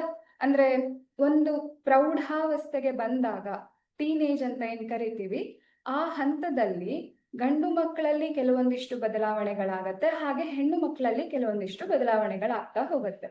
ಸಹಜವಾಗಿ ಬದಲಾವಣೆಗಳಾಗೋದನ್ನ, ಇಬ್ಬರಲ್ಲೂ ಆಗುವಂತಹ ಸಾಮಾನ್ಯ ಬದಲಾವಣೆಗಳೇನೇನು ಅಂತ ಅಂದ್ರೆ ಹದಿಹರೆಯದ ಆರಂಭಿಕ ವರ್ಷದಲ್ಲಿ, ಅಂದ್ರೆ ಸರಿಸುಮಾರು ಒಂದು 13-14ನೇ ವಯಸ್ಸಿನಿಂದ ಹಿಡಿದು 18-20 ವರ್ಷದವರೆಗಿನ ವಯಸ್ಸನ್ನ ನಾವು ಹದಿಹರೆಯ ಅಂತ ಕರಿತೀವಿ. ಹೌದಾ? ಅಂದ್ರೆ ನಿಮ್ಮ ಇದರಲ್ಲಿ ಹೇಳೋದಿದ್ರೆ ಒಂದು 7ನೇ ಕ್ಲಾಸ್ 8ನೇ ಕ್ಲಾಸಿಂದ ಹಿಡಿದು PUC ಅಥವಾ ಡಿಗ್ರಿ ವರೆಗಿನ ವಯಸ್ಸೇನಿದೆ, ಇದಿಷ್ಟು ಹದಿಹರೆಯ ಆಗಿರುತ್ತೆ. ಆ ಹಂತದಲ್ಲಿ ನಾವು ಎಲ್ಲರೂ, ಪ್ರತಿಯೊಬ್ರು ಸಹ, ನೀವು ನಾವು ಅಂತ ಇಲ್ಲ, ಪ್ರತಿಯೊಂದು ಮನುಷ್ಯನು ಕೂಡ ಹಲವಾರು ಬದಲಾವಣೆಗಳನ್ನ ಹೊಂದುತ್ತಾ ಹೋಗ್ತಾನೆ. ಗಂಡು ಮಕ್ಕಳು ಇರಬಹುದು, ಹೆಣ್ಣು ಮಕ್ಕಳು ಇರಬಹುದು. ಸಾಮಾನ್ಯವಾಗಿ ಹೇಳ್ಬೇಕು ಅಂತ ಅಂದ್ರೆ ಹದಿಹರೆಯದ ಆರಂಭಿಕ ವರ್ಷಗಳಲ್ಲಿ ದೇಹದಲ್ಲಿ ಹಲವು ಬದಲಾವಣೆಗಳಾಗ್ತಾ ಹೋಗುತ್ತೆ. ಬರೀ ದೇಹದಲ್ಲಿ ಅಲ್ಲ, ಭೌತಿಕ ಬದಲಾವಣೆಗಳು ಮಾತ್ರ ಅಲ್ಲ, ಮಾನಸಿಕವಾಗಿಯೂ ಸಹ ಹಲವಾರು ಬದಲಾವಣೆಗಳಾಗ್ತಾ ಹೋಗುತ್ತೆ. ನಾವು ಯೋಚನೆ ಮಾಡುವಂತಹ ದಿಕ್ಕು ಬದಲಾಗತ್ತೆ. ನಮ್ಗೆ ಕೆಲವೊಂದಿಷ್ಟು ವಿಷಯಗಳಿದ್ದಾಗ ಅರ್ಥ ಮಾಡ್ಕೊಳಕ್ ಆಗದೆ ಇರುವಂತಹ ವಿಷಯಗಳನ್ನ ನಾವು ಈ ವಯಸ್ಸಿನಲ್ಲಿ ಅರ್ಥ ಮಾಡ್ಕೊಳ್ತಾ ಹೋಗ್ತೀವಿ. ಅದೇ ರೀತಿ ನಮ್ಮ ಭೌತಿಕವಾಗಿ ಶರೀರದಲ್ಲಿ ಹಲವಾರು ಬದಲಾವಣೆಗಳಾಗ್ತಾ ಹೋಗುತ್ತೆ. ಉದಾಹರಣೆಗೆ ನೋಡೋದಿದ್ರೆ ಹೊಸ ಲಕ್ಷಣಗಳು, ಹೊಸ ಸಂವೇದನೆಗಳು ಕಾಣಿಸ್ಕೊಳ್ಳೋದಿಕ್ಕೆ ಸ್ಟಾರ್ಟ್ ಆಗುತ್ತೆ. ಉದಾಹರಣೆಗೆ ಕಂಕಳಲ್ಲಿ ಹಾಗೆ ಜನನಾಂಗಗಳಲ್ಲಿ ಕೂದಲುಗಳು ಬೆಳ್ಕೊಳ್ಳೋದು. ಗಂಡ್ ಮಕ್ಕಳಲ್ಲಿ ಗಡ್ಡ ಮೀಸೆ ಎಲ್ಲ ಬೆಳೆಯೋದಿಕ್ಕೆ, ಚಿಗುರೊಡೆಯೋದಿಕ್ಕೆ ಸ್ಟಾರ್ಟ್ ಆಗತ್ತೆ. ಹೌದಾ? ಅದೇ ರೀತಿ ಹೆಣ್ಣು ಮಕ್ಕಳಲ್ಲೂ ಕೂಡ ಕಂಕಳಲ್ಲಿ ಎಲ್ಲ ಕೂದಲು ಬೆಳೆಯೋದಿಕ್ಕೆ ಸ್ಟಾರ್ಟ್ ಆಗತ್ತೆ. ಅದು ಸಣ್ಣ ವಯಸ್ಸಿನಲ್ಲಿ ಇರೋದಿಲ್ಲ, ಬಟ್ ಒಂದು ವಯಸ್ಸಿಗೆ ಬಂದಾಗ ಈ ರೀತಿಯ ಬದಲಾವಣೆ ಸ್ಟಾರ್ಟ್ ಆಗತ್ತೆ. ಇನ್ನು ಧ್ವನಿಯಲ್ಲಿ ಗಂಡು ಮಕ್ಕಳ ಧ್ವನಿ ಸ್ವಲ್ಪ ಬದಲಾವಣೆ, ಅಂದ್ರೆ ಗಂಡು ಮಕ್ಕಳಲ್ಲೂ ಆಗತ್ತೆ, ಹೆಣ್ಣು ಮಕ್ಕಳಲ್ಲೂ ಆಗತ್ತೆ. ಧ್ವನಿಯಲ್ಲಿ ಬದಲಾವಣೆ ಆಗೋದಿಕ್ಕೆ ಸ್ಟಾರ್ಟ್ ಆಗತ್ತೆ. ಅದೇ ರೀತಿ ಚರ್ಮದಲ್ಲಿ, ಮುಖದಲ್ಲಿ ಎಲ್ಲ ಏನಾಗತ್ತೆ, ಎಣ್ಣೆ ಅಂಶ ಹೆಚ್ಚು ಉತ್ಪತ್ತಿಯಾಗಿ ಅಲ್ಲಿ ಏನಾಗ್ತಾ ಇರುತ್ತೆ, ಮೊಡವೆ ಉಂಟಾಗೋದಿಕ್ಕೆ ಸ್ಟಾರ್ಟ್ ಆಗತ್ತೆ. ಇದೆಲ್ಲದು ಹದಿಹರೆಯದಲ್ಲಿ ಆಗುವಂತಹ ಸಾಮಾನ್ಯವಾಗಿ ಗಂಡು ಮತ್ತೆ ಹೆಣ್ಣು ಎರಡೂ ಮಕ್ಕಳಲ್ಲೂ ಆಗುವಂತಹ ಬದಲಾವಣೆಗಳು. ಹೆಣ್ಮಕ್ಳಲ್ಲೂ ಆಗ್ತಾ ಇರತ್ತೆ, ಗಂಡು ಮಕ್ಕಳಲ್ಲೂ ಆಗ್ತಾ ಇರತ್ತೆ. ಇದೆಲ್ಲದು ಯಾಕೆ ಅಂತ ಅಂದ್ರೆ ಹಾರ್ಮೋನ್ಗಳ ಉತ್ಪಾದನೆ ಆಗೋದಿಕ್ಕೆ ಸ್ಟಾರ್ಟ್ ಆಗತ್ತೆ. ಹದಿಹರೆಯ ಏನಿದೆಯಲ್ಲ, ಇದನ್ನ ತುಂಬಾ ಸ್ಪೆಷಲ್ ಘಟ್ಟ ಇದು. ಯಾಕೆ ಅಂತ ಅಂದ್ರೆ ನಮ್ಮ ಇಡೀ ಜೀವನದಲ್ಲಿ ನಾವು ನಮ್ಮ ಶರೀರವನ್ನ ಒಂದು ಹೊಸ ಜೀವಿಯ ಸೃಷ್ಟಿಗೆ ನಮ್ಮ ಶರೀರವನ್ನ ನಾವು ತಯಾರು ಮಾಡ್ಕೊಳ್ಳುವಂತಹ ಹಂತ. ಹಾಗಾಗಿ ಇಲ್ಲಿ ಬದಲಾವಣೆಗಳಾಗುವಾಗ ನಮ್ಮಲ್ಲಿ ಗೊಂದಲಗಳಾಗೋದಿಕ್ಕೆ ಸ್ಟಾರ್ಟ್ ಆಗತ್ತೆ. ನಾವು ಯಾವ ರೀತಿ ಇರ್ಬೇಕು, ಏನ್ ಮಾಡ್ಬೇಕು, ಏನ್ ಆಗ್ತಾ ಇದೆ, ಇಂತಹ ಸಾಕಷ್ಟು ಗೊಂದಲಗಳು ಪ್ರತಿಯೊಬ್ಬರಲ್ಲೂ ಆಗೋದಿಕ್ಕೆ ಸ್ಟಾರ್ಟ್ ಆಗತ್ತೆ. ಅದೇ ಹೇಳಿದ್ನಲ್ವಾ, ಗಂಡ್ ಮಕ್ಳಲ್ಲಿ ಮೀಸೆ ಗಡ್ಡ ಇದೆಲ್ಲ ಬೆಳವಣಿಗೆ ಆದ್ರೆ ಕೂದಲು ಒಟ್ಟಾರೆಯಾಗಿ ಜನನಾಂಗ ಮತ್ತೆ ಕೆಲವೊಂದಿಷ್ಟು ಭಾಗಗಳಲ್ಲಿ ಕೂದಲು ಬೆಳೆಯೋದಿಕ್ಕೆ ಸ್ಟಾರ್ಟ್ ಇಲ್ಲಿ ಆಗೋದು, ಈ ತರ ಅಂದ್ರೆ ಎಣ್ಣೆ ಅಂಶ ಉತ್ಪಾದನೆ ಆಗೋದು, ಇದೆಲ್ಲದು ಸಹಜವಾಗಿ ಉಂಟಾಗ್ತಾ ಇರತ್ತೆ. ಇನ್ನು ನಾವು ಗಂಡು ಮಕ್ಕಳಲ್ಲಿ ಪರ್ಟಿಕ್ಯುಲರ್ ಆಗಿ ಯಾವ ಬದಲಾವಣೆ ಆಗತ್ತೆ ಅಂತ ನೋಡೋದಿದ್ರೆ, ಈ ಒಂದು ಬದಲಾವಣೆಗೆ ಮುಖ್ಯ ಕಾರಣ ಹಾರ್ಮೋನ್ನ ಉತ್ಪಾದನೆ ಆಗೋದು. ಶರೀರದಲ್ಲಿ ಹಾರ್ಮೋನ್ಗಳು ಬಿಡುಗಡೆ ಆಗೋದಕ್ಕೆ ಸ್ಟಾರ್ಟ್ ಆಗಿರುತ್ತೆ. ಆ ಹಾರ್ಮೋನ್ಗಳು ಈ ಎಲ್ಲ ಬದಲಾವಣೆಗೆ ಕಾರಣ ಆಗ್ತಾ ಇರುತ್ತೆ. ಯಾವ ಹಾರ್ಮೋನ್ಗಳು ಅಂತ ಅಂದ್ರೆ ಟೆಸ್ಟೋಸ್ಟಿರಾನ್ ಅನ್ನುವಂತಹ ಹಾರ್ಮೋನ್ ಗಂಡು ಮಕ್ಕಳಲ್ಲಿ ಈ ಬದಲಾವಣೆಗೆ ಕಾರಣ ಆಗತ್ತೆ. ಏನಾಗತ್ತೆ, ಈ ಹಾರ್ಮೋನ್ ಬಿಡುಗಡೆ ಆಗೋ ಮೂಲಕ ಏನಾಗತ್ತೆ, ಗಂಡು ಮಕ್ಕಳನ್ನ ಸಂತಾನೋತ್ಪತ್ತಿಗೆ ಯೋಗ್ಯವಾಗುವ ರೀತಿಯಲ್ಲಿ ಬದಲಾವಣೆಯನ್ನ ಉಂಟು ಮಾಡ್ತಾ ಹೋಗುತ್ತೆ. ಹಾಗಾಗಿ ಗಂಡು ಮಕ್ಕಳಲ್ಲಿ ಪ್ರೌಢಾವಸ್ಥೆ, ಈ ಒಂದು ಸಮಯವನ್ನ ಪ್ರೌಢಾವಸ್ಥೆ ಅಂತ ಕರೀತಾರೆ. ನಿಮ್ಮನ್ನ ಪ್ರೌಢಶಾಲಾ ಮಕ್ಕಳು ಅಂತ ಕರೀತಾರೆ ಅಲ್ವಾ. ಪ್ರೌಢಶಾಲೆ ಅಂದ್ರೆ ನೀವು ಪ್ರೌಢರಾಗಿದ್ದೀರಾ, ಹಾಗಾಗಿ ಪ್ರೌಢಶಾಲೆ ಅಂತ ಹೇಳ್ತಾರೆ. ಅದೇ ರೀತಿಯಲ್ಲಿ ಈ ಪ್ರೌಢಾವಸ್ಥೆಗೆ ಬಂದಾಗ ಟೆಸ್ಟೋಸ್ಟಿರಾನ್ ಅನ್ನುವಂತಹ ಹಾರ್ಮೋನ್ನ ಉಂಟಾಗುವಿಕೆಯಿಂದ, ಉತ್ಪತ್ತಿಯಿಂದಾಗಿ ಗಂಡು ಮಕ್ಕಳಲ್ಲಿ ಕೂದಲು ಬೆಳೆಯೋದು, ಅಥವಾ ಹಗಲುಗನಸಿನಲ್ಲಿ ಇದ್ದಾಗ ಅಥವಾ ರಾತ್ರಿ ಮಲಗಿದಾಗ ಶಿಶ್ನ ಅಂದ್ರೆ ಸಡನ್ ಅಭಿವೃದ್ಧಿಯನ್ನ ಹೊಂದಿ ಮತ್ತೆ ಅದು ಕುಗ್ಗುವಂತೆ ಆಗತ್ತೆ. ಈ ರೀತಿಯ ಬದಲಾವಣೆಗಳು ಆಗೋದಕ್ಕೆ ಕಾರಣ ಏನು, ಟೆಸ್ಟೋಸ್ಟಿರಾನ್ನ ಉತ್ಪಾದನೆ ಆಗಿರುತ್ತೆ. ಇದು ಪ್ರತಿಯೊಬ್ಬರಲ್ಲೂ ಸಹಜವಾಗಿ ನಡೆಯುವಂತಹ ಪ್ರಕ್ರಿಯೆ ಆಗಿರುತ್ತೆ, ಯಾರು ಇದರ ಹೊರತಾಗಿಲ್ಲ. ಯಾಕೆ ಅಂತ ಅಂದ್ರೆ ಸಂತಾನೋತ್ಪತ್ತಿ ಒಂದು ನೈಸರ್ಗಿಕ ಪ್ರಕ್ರಿಯೆ ಆಗಿರೋದ್ರಿಂದ ಎಲ್ಲಾ ಗಂಡು ಮಕ್ಕಳಲ್ಲೂ ಆಗತ್ತೆ. ಹಾಗಾಗಿ ಇದನ್ನ ಸಾಮಾನ್ಯವಾಗಿ ನಾವು ಅರ್ಥ ಮಾಡ್ಕೊಳ್ಳೋದಿದ್ರೆ ಈ ಬದಲಾವಣೆಗಳು ಗಂಡು ಮಕ್ಕಳಲ್ಲಿ ಆಗ್ತಾ ಇರುತ್ತೆ. ಸೊ ಕೂದಲುಗಳು ಬೆಳೆಯೋದು, ಮತ್ತೆ ಗಂಡು ಮಕ್ಕಳ ಧ್ವನಿ ಒಡೆಯೋದಕ್ಕೆ ಸ್ಟಾರ್ಟ್ ಆಗತ್ತೆ, ಗಡಸು ಧ್ವನಿ ಆಗ್ತಾ ಹೋಗತ್ತೆ. ಹೌದಾ, ಇದು ಗಂಡು ಮಕ್ಕಳಲ್ಲಿ ಆಗುವಂತಹ ಬದಲಾವಣೆ. ಆದ್ರೆ ಇನ್ನು ಹೆಣ್ಣು ಮಕ್ಕಳಲ್ಲಿ ಯಾವ ರೀತಿಯ ಬದಲಾವಣೆ ಆಗತ್ತೆ ಅಂತ ಅಂದ್ರೆ, ಹೆಣ್ಣು ಮಕ್ಕಳ ಧ್ವನಿ ಮುಂಚೆಗಿಂತ ಸ್ವಲ್ಪ ಮೃದು ಆಗೋದಿಕ್ಕೆ ಸ್ಟಾರ್ಟ್ ಆಗುತ್ತೆ. ಪ್ರೌಢಾವಸ್ಥೆಗೆ ಬಂದಾಗ ಸಣ್ಣ ವಯಸ್ಸಿನಲ್ಲಿ ಯಾವ ರೀತಿ ಆಗಿತ್ತು ಅದಕ್ಕಿಂತ ಇನ್ನೂ ಸ್ವಲ್ಪ ಮೃದು ಆಗತ್ತೆ, ಸಾಫ್ಟ್ ಆಗತ್ತೆ. ಹೆಣ್ಮಕ್ಳ ಧ್ವನಿ ಸಾಫ್ಟ್ ಆಗತ್ತೆ. ಹಾಗೇನೆ ಸ್ತನಗಳ ಗಾತ್ರ ಬೆಳವಣಿಗೆ ಆಗೋದು. ಯಾಕೆ ಅಂತಂದ್ರೆ ಹೆಣ್ಣು ಮುಂದೆ ತಾಯಿ ಆಗುವವಳು, ಹಾಗಾಗಿ ಆಹಾರದ ಸಂಗ್ರಹಣೆ ಕೂಡ ಅವಶ್ಯಕವಾಗಿರುತ್ತೆ. ಆ ಮಗುವಿಗೆ ಬೇಕಾದಂತಹ ಆಹಾರದ ಸಂಗ್ರಹಣೆ ಅವಶ್ಯಕ ಆಗಿರುತ್ತೆ. ಆ ಆಹಾರವನ್ನ ಸಂಗ್ರಹಿಸೋದಕ್ಕೋಸ್ಕರ ಏನಾಗತ್ತೆ, ಶರೀರದಲ್ಲಿ ಕೆಲವೊಂದಿಷ್ಟು ಬದಲಾವಣೆಗಳಾಗತ್ತೆ. ಸ್ತನಗಳ ಗಾತ್ರ ಹೆಚ್ಚಾಗೋದಾಗಿರ್ಬಹುದು, ಅಥವಾ ಸ್ತನ ಗಾತ್ರದ ತೊಟ್ಟುಗಳು ದಟ್ಟವಾದ ಬಣ್ಣವನ್ನ ಹೊಂದೋದಿಕ್ಕೆ ಸ್ಟಾರ್ಟ್ ಮಾಡತ್ತೆ. ಇಂತಹ ಬದಲಾವಣೆಗಳನ್ನ ನೋಡಬಹುದು. ಅದಕ್ಕಿಂತ ತುಂಬಾ ಹೆಣ್ಣು ಮಕ್ಕಳಲ್ಲಿ ಉಂಟಾಗುವಂತಹ ಈ ಋತುಚಕ್ರ ಆರಂಭ ಆಗೋದೇನಿದೆಯಲ್ಲ, ಇದರಿಂದಾಗಿನೇ, ಈ ಋತುಚಕ್ರದಿಂದಾಗಿನೇ ಮುಂದೆ ಒಂದು ಹೆಣ್ಣು ಗರ್ಭದಲ್ಲಿ ಒಂದು ಶಿಶುವನ್ನ ಹೊಂದುವಂತಹ ಸಾಮರ್ಥ್ಯವನ್ನ ಪಡ್ಕೊಳ್ತಾಳೆ. ಅಂದ್ರೆ ಮಗುವನ್ನ ತನ್ನ ಹೊಟ್ಟೆ ಒಳಗಡೆ ಇಟ್ಕೊಂಡು ಬೆಳವಣಿಗೆಯನ್ನ ಮಾಡುವಂತಹ ಸಾಮರ್ಥ್ಯವನ್ನ ಪಡೆಯೋದು ಋತುಚಕ್ರ ಆರಂಭ ಆದ್ಮೇಲೆ. ಹಾಗಾಗಿ ಇದು ಒಂದು ತುಂಬಾ ಮಹತ್ವದ ಘಟ್ಟ ಆಗಿರುತ್ತೆ. ಪ್ರತಿಯೊಂದು ಹೆಣ್ಮಕ್ಳಿಗೂ ಇದೊಂದು ತುಂಬಾ ಮಹತ್ವದ ಘಟ್ಟ ಆಗಿರುತ್ತೆ. ಹಾಗೇನೆ ಸ್ವಲ್ಪ ಕಷ್ಟಕರವಾದಂತಹ ಪರಿಸ್ಥಿತಿಯು ಕೂಡ ಆಗಿರುತ್ತೆ. ಅಂದ್ರೆ ಸಾಕಷ್ಟು ಬದಲಾವಣೆಯನ್ನ ಹೆಣ್ಮಕ್ಳು ಶರೀರದಲ್ಲಿ ಫೇಸ್ ಮಾಡ್ತಾ ಇರ್ತಾರೆ. ಹಾಗೆ ಅದು ಕಷ್ಟ ಕೂಡ ಆಗ್ತಾ ಇರುತ್ತೆ. ಆದ್ರೆ ಈ ಕಷ್ಟ ಮುಂದೆ ಅದು ಒಂದು ಹೆಣ್ಣು ತಾಯಿ ಆಗೋದಿಕ್ಕೆ ಅವಳನ್ನ ಸಿದ್ಧ ಮಾಡ್ತಾ ಇರುತ್ತೆ. ಸೊ ಹೇಗೆ ಮನುಷ್ಯರಲ್ಲಿ ಸಂತಾನೋತ್ಪತ್ತಿ ಹೇಗೆ ಆಗತ್ತೆ ಅನ್ನೋದನ್ನು ಸಹಜವಾಗಿ, ಸಾಮಾನ್ಯವಾಗಿ ಎಲ್ಲಾ ಹೆಣ್ಣು ಮಕ್ಕಳಲ್ಲಿ, ಎಲ್ಲಾ ಗಂಡು ಮಕ್ಕಳಲ್ಲಿ ಉಂಟಾಗುವಂತಹ ಬದಲಾವಣೆಗಳಾಗಿದೆ. ಇನ್ನು ಸಂತಾನೋತ್ಪತ್ತಿ ಯಾವ ರೀತಿಯಾಗಿ ಆಗತ್ತೆ ಅಂದ್ರೆ, ದೇಹದ ಸಾಮಾನ್ಯ ಬೆಳವಣಿಗೆಯ ದರ ನಿಧಾನವಾಗಲು ಪ್ರಾರಂಭಿಸಿದಂತೆ. ಅಂದ್ರೆ ನಾವು ನೋಡ್ತಾ ಇರ್ತೀವಿ, ಸಣ್ಣ ಮಕ್ಕಳು ಇದ್ದಾಗ ಅಂದ್ರೆ ಹೈಟ್ ಇರ್ಬಹುದು ಅಥವಾ ಅವ್ರು ದಪ್ಪ ಆಗೋದಿರ್ಬಹುದು, ಎಲ್ಲ ಸ್ವಲ್ಪ ಫಾಸ್ಟ್ ಆಗಿ ಆಗ್ತಾ ಇರತ್ತೆ ಅಲ್ವಾ. ಆದ್ರೆ ಒಂದ್ ಏಜಿಗೆ ಬಂದ್ಮೇಲೆ ಆ ಬೆಳವಣಿಗೆ ನಿಧಾನ ಆಗ್ಬಿಡತ್ತೆ. ಉದಾಹರಣೆಗೆ ನಮ್ಮ ಹೈಟ್ ಅಂತ ತಗೊಂಡ್ರೆ, ನಾವು ಸಣ್ಣವರಿದ್ದಾಗಿಂದ ಒಂದ್ ಏಜಿಗೆ ಬರೋ ತನಕ ತುಂಬಾ ಎತ್ತರವಾಗಿ ಬೆಳೀತಾ ಇರ್ತೀವಿ. ಆದ್ರೆ ಒಂದು ಪ್ರೌಢಾವಸ್ಥೆಗೆ ಬರುವಲ್ಲಿ ತನಕ ನಮ್ಮ ಬೆಳವಣಿಗೆ ಎಷ್ಟಿರತ್ತೋ ಅದು ನಾವು ಹೈಸ್ಕೂಲ್ ಲೆವೆಲ್ಗೆ ಬಂದ್ಮೇಲೆ, ಕಾಲೇಜಿಗೆ ಹೋದ್ಮೇಲೆ ಅಷ್ಟು ಫಾಸ್ಟ್ ಆಗಿ ಬೆಳ್ಕೊಂಡು ಹಾಗೆ ಉದ್ದ ಆಗೋಗ್ಬಿಡಲ್ಲ ಅಲ್ವಾ. ಅಲ್ಲಿಗೆ ಬಂದ್ಮೇಲೆ ಅದು ನಿಧಾನ ಆಗೋಗ್ಬಿಡತ್ತೆ. ಹೌದಾ, ನೀವು ಎಲ್ಲ ನೋಡಿರ್ತೀರಾ. ನೀವು ಚಿಕ್ಕವರಿರುವಾಗ ಎಷ್ಟೋ ಒಂದು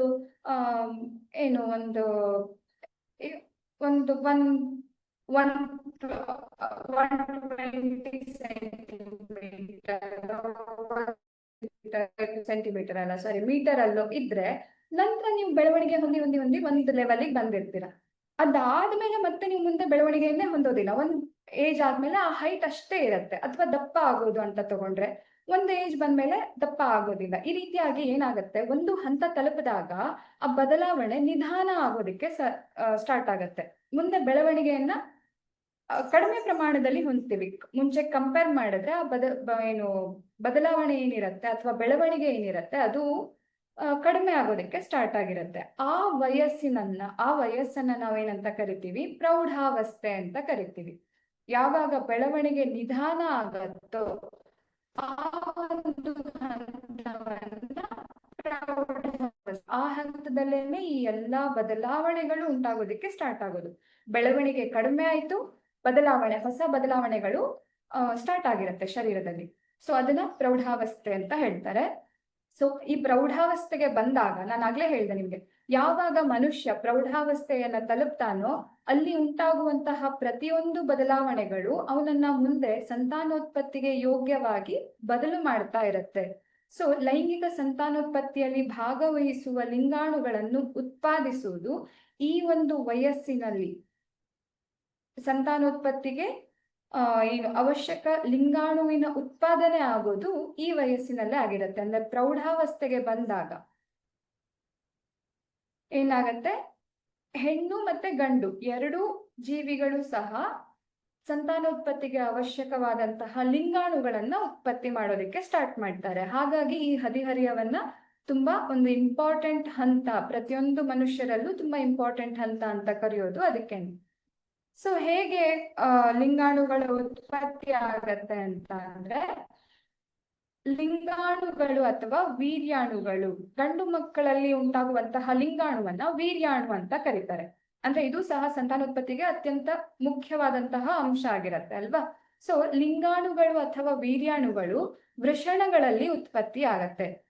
ಇಲ್ಲಿ ಗಂಡು ಮಕ್ಕಳ ಒಂದು ಸಂತಾನೋತ್ಪತ್ತಿ ವ್ಯೂಹದ ಚಿತ್ರವನ್ನ, ಮನುಷ್ಯರಲ್ಲಿ ಗಂಡು ಸಂತಾನೋತ್ಪತ್ತಿ ವ್ಯೂಹದ ಚಿತ್ರವನ್ನ ನಾವು ನೋಡಬಹುದು. ಇದರಲ್ಲಿ ಯಾವ್ಯಾವ ಭಾಗಗಳಿದೆ ಅಂತ ಅಂದ್ರೆ, ಮೂತ್ರನಾಳ ಅದು ಬಂದು ಎಲ್ಲಿ ಸೇರ್ಕೊಂಡಿರತ್ತೆ, ಮೂತ್ರಕೋಶದ ಸಂಪರ್ಕದಲ್ಲಿರತ್ತೆ. ಈ ಮೂತ್ರಕೋಶದ ಸಂಪರ್ಕದಲ್ಲಿ ಶಿಶ್ನ ಇರತ್ತೆ. ಅದರ ಒಳಗಡೆಗೆ ಮೂತ್ರ ವಿಸರ್ಜನಾ ನಾಳವು ಕೂಡ ಇರತ್ತೆ. ಇಲ್ಲಿಂದ ಮೂತ್ರ ವಿಸರ್ಜನೆ ಆಗೋದನ್ನ ನಾವು ಅರ್ಥ ಮಾಡ್ಕೊಳ್ಬಹುದು. ಹಾಗೆ ಇದಕ್ಕೆ ತಾನೇ ಇರುತ್ತೆ. ಇದರ ಸಂಪರ್ಕದಲ್ಲಿ ಪ್ರೋಸ್ಟೇಟ್ ಗ್ರಂಥಿ, ವೃಷಣ ಇರುತ್ತೆ. ವೃಷಣದ ಪಕ್ಕದಲ್ಲೇನೆ ವೃಷಣವನ್ನ ಹೊಂದಿರುವಂತಹ ವೃಷಣ ಚೀಲವು ಸಹ ಇರತ್ತೆ. ಹೌದಾ, ಅದಕ್ಕೆ ತಾಗಿ ವೀರ್ಯನಾಳ ಇರುತ್ತೆ. ಸೊ ಇವಿಷ್ಟು ಭಾಗಗಳನ್ನ ಹೊಂದಿ ಗಂಡು ಮಕ್ಕಳ ಸಂತಾನೋತ್ಪತ್ತಿ ವ್ಯೂಹ ರಚನೆ ಆಗಿರುತ್ತೆ. ಗಂಡು ಸಂತಾನೋತ್ಪತ್ತಿ ವ್ಯೂಹ ಇವಿಷ್ಟು ಭಾಗಗಳನ್ನ ಹೊಂದಿರುತ್ತೆ.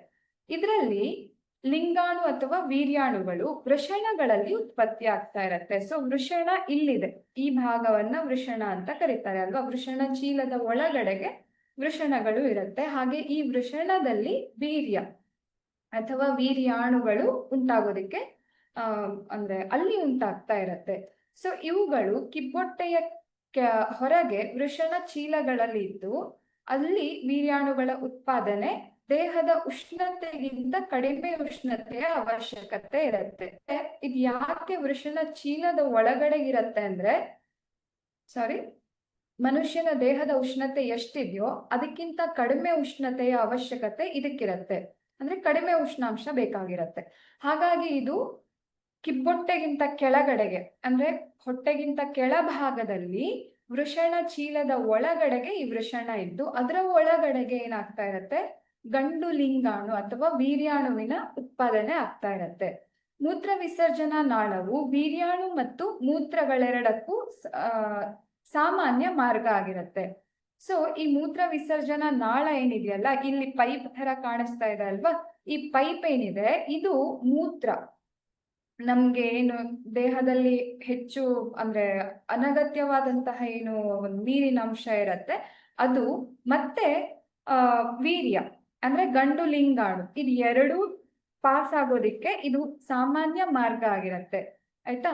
ಸೊ ಇದನ್ನ ನಾವು ಮೂತ್ರ ವಿಸರ್ಜನಾ ನಾಳ, ವೀರ್ಯಾಣು ಮತ್ತು ಮೂತ್ರಗಳೆರಡಕ್ಕೂ ಸಾಮಾನ್ಯ ಮಾರ್ಗ ಆಗಿರುತ್ತೆ. ಸೊ ಇದಿಷ್ಟು ಗಂಡು ಲಿಂಗಾಣು ಎಲ್ಲಿರತ್ತೆ, ಗಂಡು ಮಕ್ಕಳಲ್ಲಿ ಸಂತಾನೋತ್ಪತ್ತಿ ವ್ಯೂಹ ಯಾವ ರೀತಿಯಾಗಿರತ್ತೆ ಅನ್ನೋದನ್ನ ನಾವು ಹೀಗೆ ಅರ್ಥ ಮಾಡ್ಕೊಳ್ಬಹುದು. ಅದೇ ರೀತಿ ಗಂಡು ಸಂತಾನೋತ್ಪತ್ತಿ ವ್ಯೂಹದಲ್ಲಿ ಏನೇನ್ ಆಗತ್ತೆ ಅಂತ ನೋಡೋದಿದ್ರೆ, ವೀರ್ಯ ನಾಳದ ಮಾರ್ಗದಲ್ಲಿ ಗ್ರಂಥಿಗಳಾದ ಪ್ರೋಸ್ಟೇಟ್ ಮತ್ತು ವೀರ್ಯ ಕೋಶಿಕೆಗಳಿದ್ದು, ಹೌದಾ, ಇಲ್ಲಿ ಪ್ರೋಸ್ಟೇಟ್ ಗ್ರಂಥಿಗಳು ಇದೆ, ಹಾಗೆ ವೀರ್ಯ ಕೋಶಿಕೆಗಳು ಸಹ ಇರತ್ತೆ. ಸೊ ಅವುಗಳಿಂದ ಸ್ರವಿಸಿದ ದ್ರವ ಪದಾರ್ಥವು ವೀರ್ಯಾಣು ಸಾಗಾಣಿಕೆಗೆ ದ್ರವ ಮಾಧ್ಯಮ ಹಾಗೂ ಪೋಷಣೆಯನ್ನ ಒದಗಿಸುತ್ತೆ.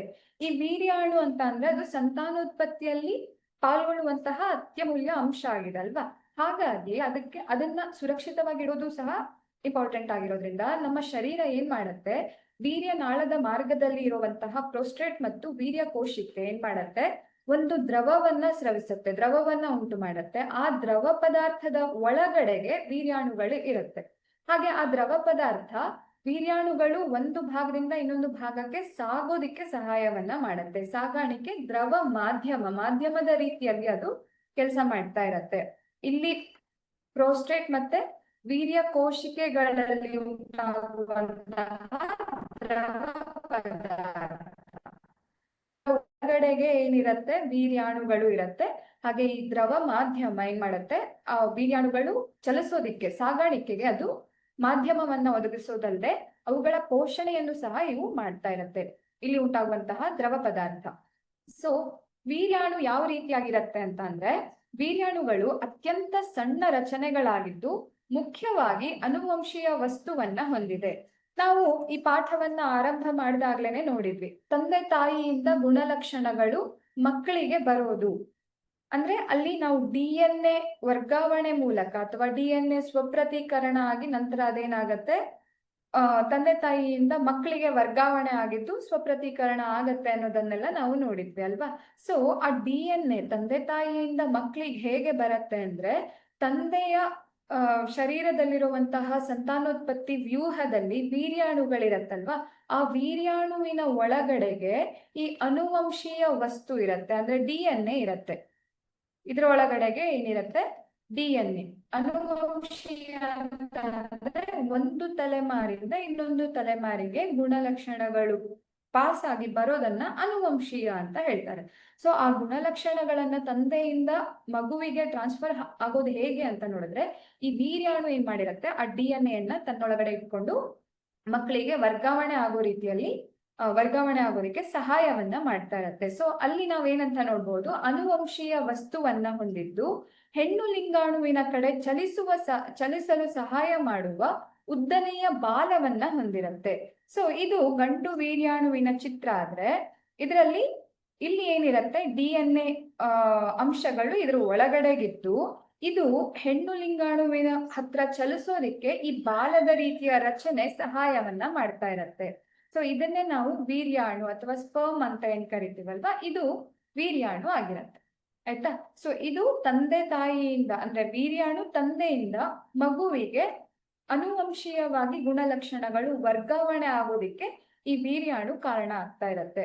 ಸೊ ಗಂಡು ಮಕ್ಕಳಲ್ಲಿರುವಂತಹ ಲಿಂಗಾಣು ತಂದೆಯಲ್ಲಿರುವಂತಹ ಗುಣಲಕ್ಷಣವನ್ನ ಮಗುವಿಗೆ ಟ್ರಾನ್ಸ್ಫರ್ ಮಾಡೋದಿಕ್ಕೆ ಈ ಮೂಲಕ ಸಹಾಯ ಆಗ್ತಾ ಇರುತ್ತೆ. ಇನ್ನು ಹೆಣ್ಣು ಸಂತಾನೋತ್ಪತ್ತಿ ವ್ಯೂಹ ಅಂತ ನೋಡೋದಿದ್ರೆ, ಹೆಣ್ಣು ಸಂತಾನೋತ್ಪತ್ತಿ ವ್ಯೂಹದಲ್ಲಿ ಇದು ಹೆಣ್ಣು ಸಂತಾನೋತ್ಪತ್ತಿ ವ್ಯೂಹದ ಚಿತ್ರ ಆಗಿದೆ. ಇದರಲ್ಲಿ 2 ಅಂಡವಾಹಿನಿಗಳು ಇದೆ, ಅಂದ್ರೆ 2 ಭಾಗದಲ್ಲಿ, ಅಂದ್ರೆ ಇಲ್ಲಿ ಮುಖ್ಯವಾಗಿ ಗರ್ಭಕೋಶ ಅಲ್ವಾ. ಈ ಗರ್ಭಕೋಶದ ಒಳಗಡೆಗೇನೆ ನಾವು ಏನಂತ ಅರ್ಥ ಮಾಡ್ಕೊಳ್ಬಹುದು ಅಂದ್ರೆ, ನಂತರದಲ್ಲಿ ಮಗು ಗರ್ಭಕೋಶದ ಒಳಗಡೆಗೆ ಬೆಳೆಯೋದಿಕ್ಕೆ ಸ್ಟಾರ್ಟ್ ಆಗತ್ತೆ. ಸೊ ಗರ್ಭಕೋಶ ಏನಿದೆಯಲ್ಲ, ಹೆಣ್ಣಿನ ಹೊಟ್ಟೆಯ ಒಳಗಡೆಗೆ ಅಂದ್ರೆ ಹೆಣ್ಣಿನ ಹೊಟ್ಟೆ ಒಳಗಡೆ ಮಗು ಏನಿರತ್ತೆ ಅದು ಈ ಗರ್ಭಕೋಶದ ಒಳಗಡೆಗೆ ಇರುತ್ತೆ. ಗರ್ಭಕೋಶವನ್ನ ನಾವು ಹೆಣ್ಣಿನ ಶರೀರದ ಕೋಶದ 2 ಭಾಗದಲ್ಲಿ ಏನಿರತ್ತೆ, ಅಂಡವಾಹಿನಿಗಳಿದ್ದು ಆ ಅಂಡವಾಹಿನಿಗಳು ಅಂಡಾಶಯದ ಸಂಪರ್ಕದಲ್ಲಿ ಇರತ್ತೆ. ಹೌದಾ, 2 ಭಾಗದಲ್ಲಿ ಅಂಡವಾಹಿನಿಗಳಿದೆ. ಹಾಗೆ ಅದು ಅಂಡಾಶಯದ ಸಂಪರ್ಕದಲ್ಲಿದೆ. ಹಾಗೆ ಈ ಗರ್ಭಕೋಶದ ಕೆಳತುದಿ ಏನಿದೆ ಅದು ಯೋನಿಗೆ ಓಪನ್ ಆಗ್ತಾ ಇರತ್ತೆ. ಆಯ್ತಾ? ಇದಿಷ್ಟು ಹೆಣ್ಣು ಸಂತಾನೋತ್ಪತ್ತಿ ವ್ಯೂಹದ ಭಾಗಗಳಾಗಿದೆ. ಹಾಗಿದ್ರೆ ಇಲ್ಲಿ ಯಾವ ರೀತಿ ಹೆಣ್ಣು ಲಿಂಗಾಣುವಿನ ಉಂಟಾಗುವಿಕೆ ಯಾವ ರೀತಿಯಾಗಿ ಆಗತ್ತೆ, ನಂತರ ಅದು ಹೇಗೆ ಸಂತಾನೋತ್ಪತ್ತಿಗೆ ಕಾರಣ ಆಗತ್ತೆ ಅನ್ನೋದನ್ನ ನೋಡೋಣ. ಸೊ ಹೆಣ್ಣು ಲಿಂಗಾಣುಗಳು ಅಥವಾ ಅಂಡಗಳು ಏನಿರತ್ತೆ ಅಂಡಾಶಯದೊಳಗಡೆಗೆ ಉತ್ಪತ್ತಿ ಆಗ್ತಾ ಇರತ್ತೆ. ಸೊ ಇಲ್ಲಿರುವಂತಹ ಅಂಡಾಶಯದಲ್ಲಿ ಹೆಣ್ಣು ಲಿಂಗಾಣುಗಳು ಉತ್ಪತ್ತಿ ಆಗ್ತಾ ಇರತ್ತೆ. ಒಂದು ಹೆಣ್ಣು ಮಗು ಜನಿಸಿದಾಗಲೇ ಅದರ ಅಂಡಾಶಯಗಳು ಸಾವಿರಾರು ಅಪಕ್ವ ಅಂಡಗಳನ್ನು ಹೊಂದಿರತ್ತೆ. ಒಂದು ಹೆಣ್ಣು ಮಗು ಹುಟ್ಟಿತು ಅಂತ ಅಂದ್ರೆ ಆ ಮಗುವಿನಲ್ಲಿ ಅದರ ಒಂದು ಅಂಡಾಶಯದ ಒಳಗಡೆಗೆ ಹೆಣ್ಣು ಮಗು ಹುಟ್ಟಿದಾಗ್ಲೇನೆ ಎಲ್ಲಾ ಭಾಗಗಳು ಇರತ್ತೆ ಅಲ್ವಾ. ಸೊ ಆ ಮಗು ಹುಟ್ಟಿದಾಗ್ಲೇನೆ ಅದರ ಅಂಡಾಶಯದ ಒಳಗಡೆಗೆ ಸಾಕಷ್ಟು ಸಾವಿರಾರು ಅಂಡಗಳು ಇರತ್ತೆ. ಆದ್ರೆ ಅವು ಅಭಿವೃದ್ಧಿಯನ್ನ ಹೊಂದಿರೋದಿಲ್ಲ, ಸಂತಾನೋತ್ಪತ್ತಿಯಾಗೆ ಯೋಗ್ಯವಾಗಿ ಇರೋದಿಲ್ಲ ಅವು. ಆಯ್ತಾ? ಸೊ ಸಣ್ಣ ಮಕ್ಕಳು ಅಂದ್ರೆ ಚಿಕ್ಕ ಪಾಪು ಇರಬಹುದು ಅಥವಾ ಒಂದು ವಯಸ್ಸಿಗೆ ಬರುವಲ್ಲಿವರೆಗೂ ಆ ಅಂಡಾಶಯದಲ್ಲಿರುವಂತಹ ಹೆಣ್ಣು ಲಿಂಗಾಣು ಅದು ಅಪಕ್ವವಾಗೇ ಇರತ್ತೆ, ಅದು ಬೆಳೆದಿರೋದಿಲ್ಲ, ಅಭಿವೃದ್ಧಿಯನ್ನ ಹೊಂದಿರೋದಿಲ್ಲ, ಇನ್ನು ಚಿಕ್ಕ ಏನು ಅಂಡವಾಗಿ ಅದು ಉಳ್ಕೊಂಡಿರತ್ತೆ. ಆಯ್ತಾ? ನಂತರದಲ್ಲಿ ಅದು ಬೆಳವಣಿಗೆಯನ್ನ ಹೊಂದುತ್ತೆ. ಯಾವಾಗ ಬೆಳವಣಿಗೆಯನ್ನ ಹೊಂದುತ್ತೆ ಅನ್ನೋದನ್ನು ಅಭ್ಯಾಸ ಮಾಡೋಣ. ಬಟ್ ಮೊದಲು ಅಂಡಾಶಯದಿಂದ ಗರ್ಭಕೋಶಕ್ಕೆ ಹೆಣ್ಣು ಲಿಂಗಾಣು ಯಾವ ರೀತಿಯಾಗಿ ಬರುತ್ತೆ ಅನ್ನೋದನ್ನ ಫಸ್ಟ್ ನಾವಿಲ್ಲಿ ಅರ್ಥ ಮಾಡ್ಕೊಳ್ಳೋದಿದ್ರೆ, ಇದು ಇಲ್ಲಿ ಈ ಅಂಡಾಶಯ ಏನಿದೆ ಅಲ್ವಾ, ಇದಿಷ್ಟು ಭಾಗವನ್ನ ಇಲ್ಲಿ ಸ್ವಲ್ಪ ಫೋಕಸ್ ಮಾಡಿ ತೋರಿಸಿದ್ದಾರೆ ನೋಡಿ. ಅಂದ್ರೆ ಎನ್ಲಾರ್ಜ್ ಮಾಡಿರುವಂತಹ ಫೋಟೋ ಇದೆ ಇಲ್ಲಿ. ಸೊ ಇಲ್ಲೇನಾಗ್ತಾ ಇದೆ, ಇದು ಅಂಡಾಶಯ. ಅಂಡಾಶಯದಲ್ಲಿ ಸಾಕಷ್ಟು ಅಂಡಗಳಿದೆ. ಇಲ್ಲಿಂದ ಒಂದೊಂದೇ ಅಂಡಗಳು ಹೀಗೆ ನಿಧಾನವಾಗಿ, ಅಂದ್ರೆ ಪ್ರತಿ ತಿಂಗಳಿಗೆ ಒಂದು ಅಂಡ ಗರ್ಭಕೋಶಕ್ಕೆ ಅದು ಬಿಡುಗಡೆ ಆಗ್ತಾ ಇರತ್ತೆ. ಯಾಕೆ ತಿಂಗಳಿಗೆ ಒಂದು ಅಂಡ ಅನ್ನೋದನ್ನು ನಾವು ನೋಡೋಣ. ಸೊ ನಾವಿಲ್ಲಿ ಫಸ್ಟಿಗೆ ಅರ್ಥ ಮಾಡ್ಕೊಳ್ಳೋದು, ಗರ್ಭಕೋಶದ ಒಳಗಡೆಗೆ ಅಂಡಗಳಿರೋದಿಲ್ಲ, ಅಂಡಗಳಿರೋದು ಅಂಡಾಶಯಗಳಲ್ಲಿ. ಒಂದೊಂದು ತಿಂಗಳಿಗೆ ಇಲ್ಲಿಂದ ಒಂದು ಅಂಡಾಣು ಇಲ್ಲಿಗೆ ಬಂದ್ರೆ, ಅಥವಾ ಅಂಡಗಳು ಒಂದು ಅಂಡ ಇಲ್ಲಿಂದ ಈ ಅಂಡಾಶಯದಿಂದ ಒಂದು ಅಂಡ ಬಂದ್ರೆ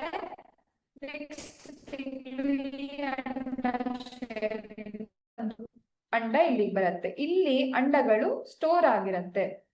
ಮಗು ಹುಟ್ಟಿದಾಗ್ಲೇ ಇದೆರಡರಲ್ಲೂ, ಅಂದ್ರೆ ಇದನ್ನ ಚೀಲದ ರೀತಿ ನಾವು ಅನ್ಕೊಂಡ್ರೆ ಇದ್ರ ಒಳಗಡೆಗೆ ಸಾವಿರಾರು ಅಂಡಗಳಿರತ್ತೆ. ಪ್ರತಿ ತಿಂಗಳು ಒಂದೊಂದೇ ಅಂಡವನ್ನ ಇದು ಗರ್ಭಕೋಶಕ್ಕೆ ಕಳಿಸ್ತಾ ಇರತ್ತೆ.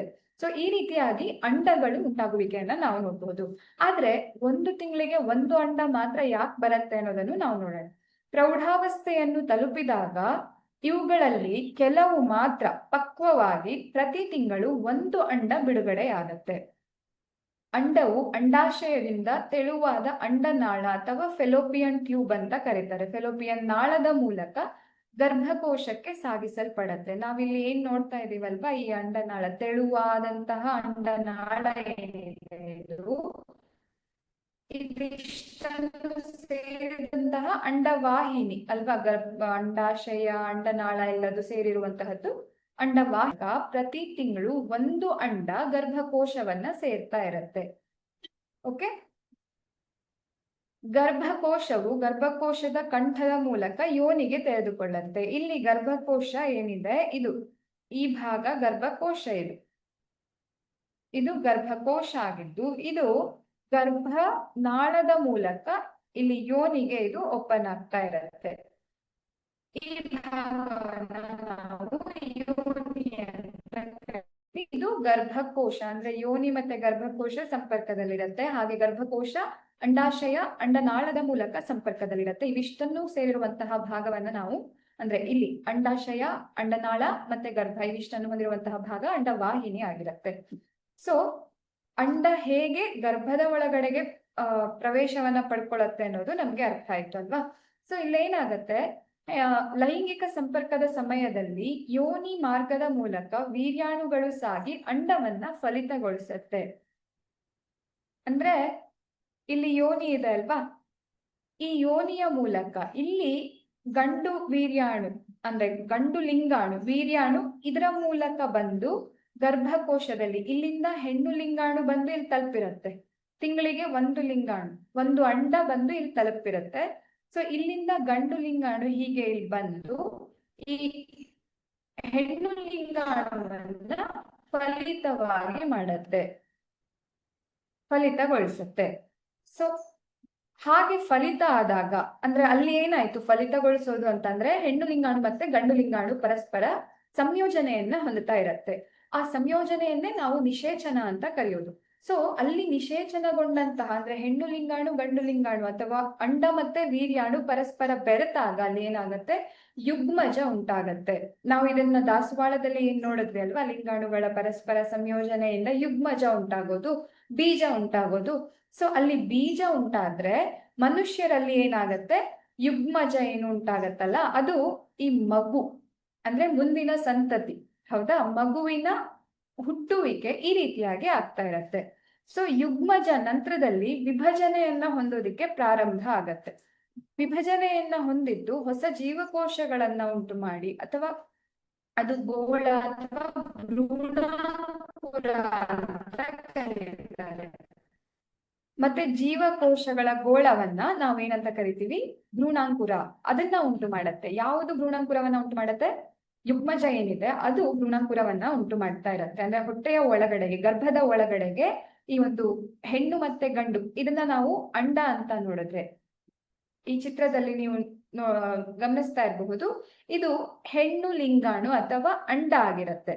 ಇದರ ಸಂಪರ್ಕಕ್ಕೆ ಇಲ್ಲಿ ಇದು ವೀರ್ಯಾಣು ಅಲ್ವಾ, ಈ ವೀರ್ಯಾಣು ಯಾವಾಗ ಹೆಣ್ಣು ಲಿಂಗಾಣುವಿನ ಸಂಪರ್ಕಕ್ಕೆ ಬರುತ್ತೋ ಇವೆರಡು ಪರಸ್ಪರ ಸಂಯೋಗವನ್ನ ಹೊಂದೋ ಮೂಲಕ ಏನಾಗತ್ತೆ, ಯುಗ್ಮಜದ ಉಂಟಾಗುವಿಕೆ ಆಗತ್ತೆ. ಈ ಯುಗ್ಮಜ ಅಂತ ಅಂದ್ರೆ ನಾವಿಲ್ಲಿ ಶಿಶುವಿನ ಉಂಟಾಗುವಿಕೆ ಅದನ್ನ ನಾವು ಪ್ರಾರಂಭಿಸುತ್ತೆ. ಜೀವಕೋಶಗಳಿಂದ ಉಂಟಾಗುವಂತಹ ಗೋಳವನ್ನ ಭ್ರೂಣಾಂಕುರ, ಇಲ್ಲಿ ಈ ಗೋಳ ಏನ್ ಉಂಟಾಗತ್ತಲ್ವಾ ಇದನ್ನ ಭ್ರೂಣಾಂಕುರ, ಎಂಬ್ರಿಯೋ ಅಂತ ಕರೀತಾರೆ. ಸೊ ಈ ಭ್ರೂಣಾಂಕುರ ಗರ್ಭಕೋಶದ ಒಳಸ್ತರಿಗೆ ಅಂಟಿಕೊಂಡು ಅದು ಬೆಳವಣಿಗೆಯನ್ನ ಮುಂದುವರಿಸುತ್ತೆ. ಅಂದ್ರೆ ಗರ್ಭಕೋಶದ ಒಳಭಾಗದಲ್ಲಿ ಇಲ್ಲಿ ಏನು ನಾವು ಗರ್ಭಕೋಶವನ್ನ ನೋಡ್ತಾ ಇದ್ದೀವಿ ಅಲ್ವಾ, ಈ ಒಂದು ಗರ್ಭಕೋಶದ ಒಳಭಾಗದಲ್ಲಿ ಭ್ರೂಣಾಂಕುರ ಹೀಗೆ ಅಂಟುಕೊಳ್ಳುತ್ತೆ. ಅಂದ್ರೆ ಗರ್ಭಕೋಶದ ಒಳಗಡೆಗೆ ಒಂದು ಚೀಲದ ರೀತಿಯ ರಚನೆ ಆಗ್ತಾ ಇರತ್ತೆ. ಆ ಚೀಲದ ಒಳಗಡೆಗೆ ಅಂದ್ರೆ ಈ ಒಂದು ಇಲ್ಲೊಂದು ಸರ್ಕಲ್ ತರ ಏನ್ ನೋಡ್ತಾ ಇದ್ದೀರಾ ಅಲ್ವಾ, ಈ ಒಂದು ಗೋಳವನ್ನೇ ನಾವೇನಂತ ಕರಿತೀವಿ, ಎಂಬ್ರಿಯೋ. ಇದರ ಒಳಗಡೆಗೆ ಏನಾಗಿರತ್ತೆ, ಶಿಶು, ಭ್ರೂಣ ಇರತ್ತೆ.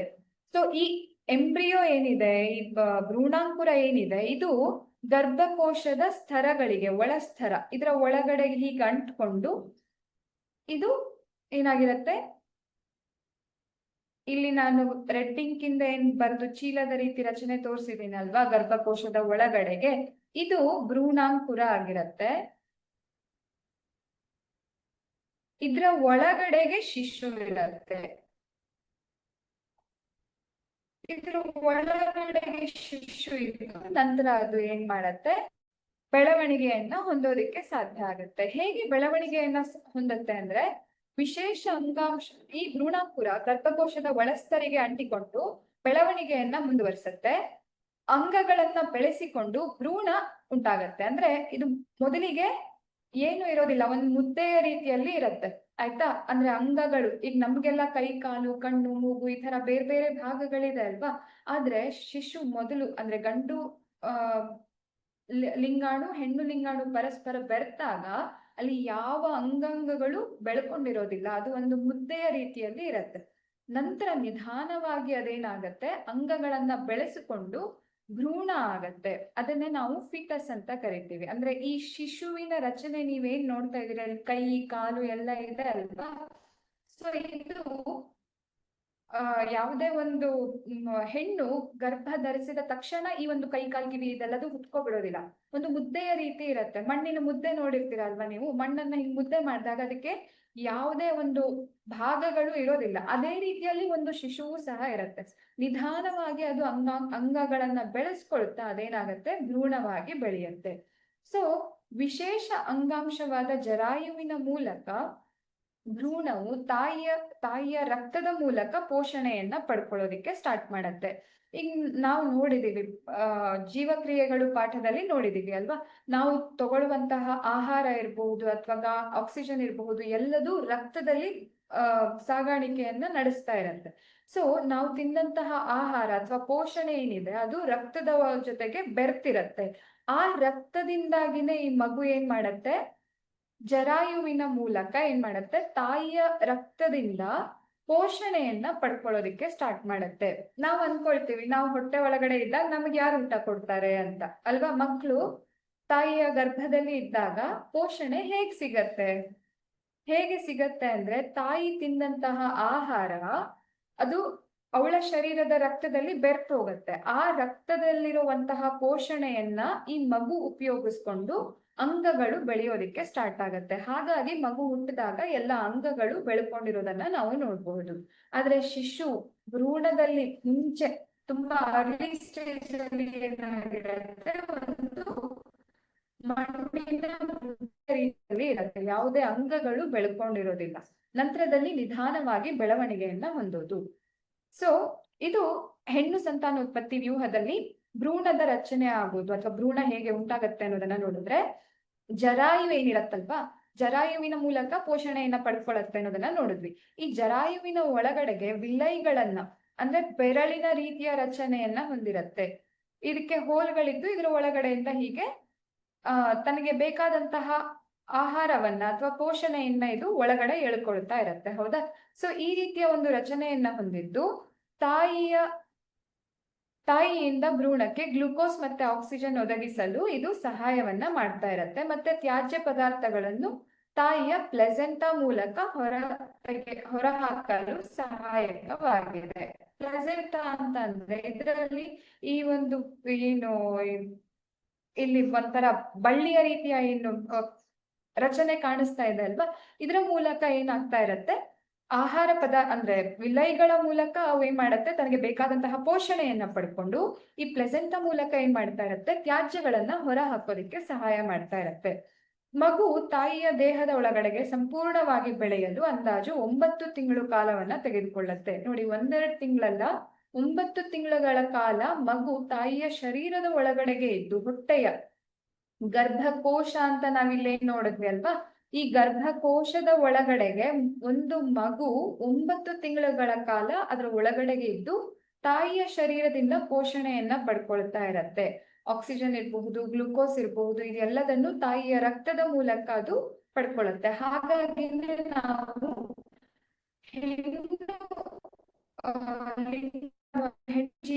ಹೆಣ್ಣು ಪೋಷಕ ಜೀವಿಯನ್ನ ನಾವೇನಂತ ಅರ್ಥ ಮಾಡ್ಕೊಂಡಿದ್ವಿ, ಸಂಗ್ರಾಹಕ ಆಹಾರವನ್ನ ಹೊಂದಿರುವಂತಹ ಪೋಷಕ ಜೀವಿಯನ್ನ ಹೆಣ್ಣು ಜೀವಿ ಅಂತ ಕರಿತೀವಿ.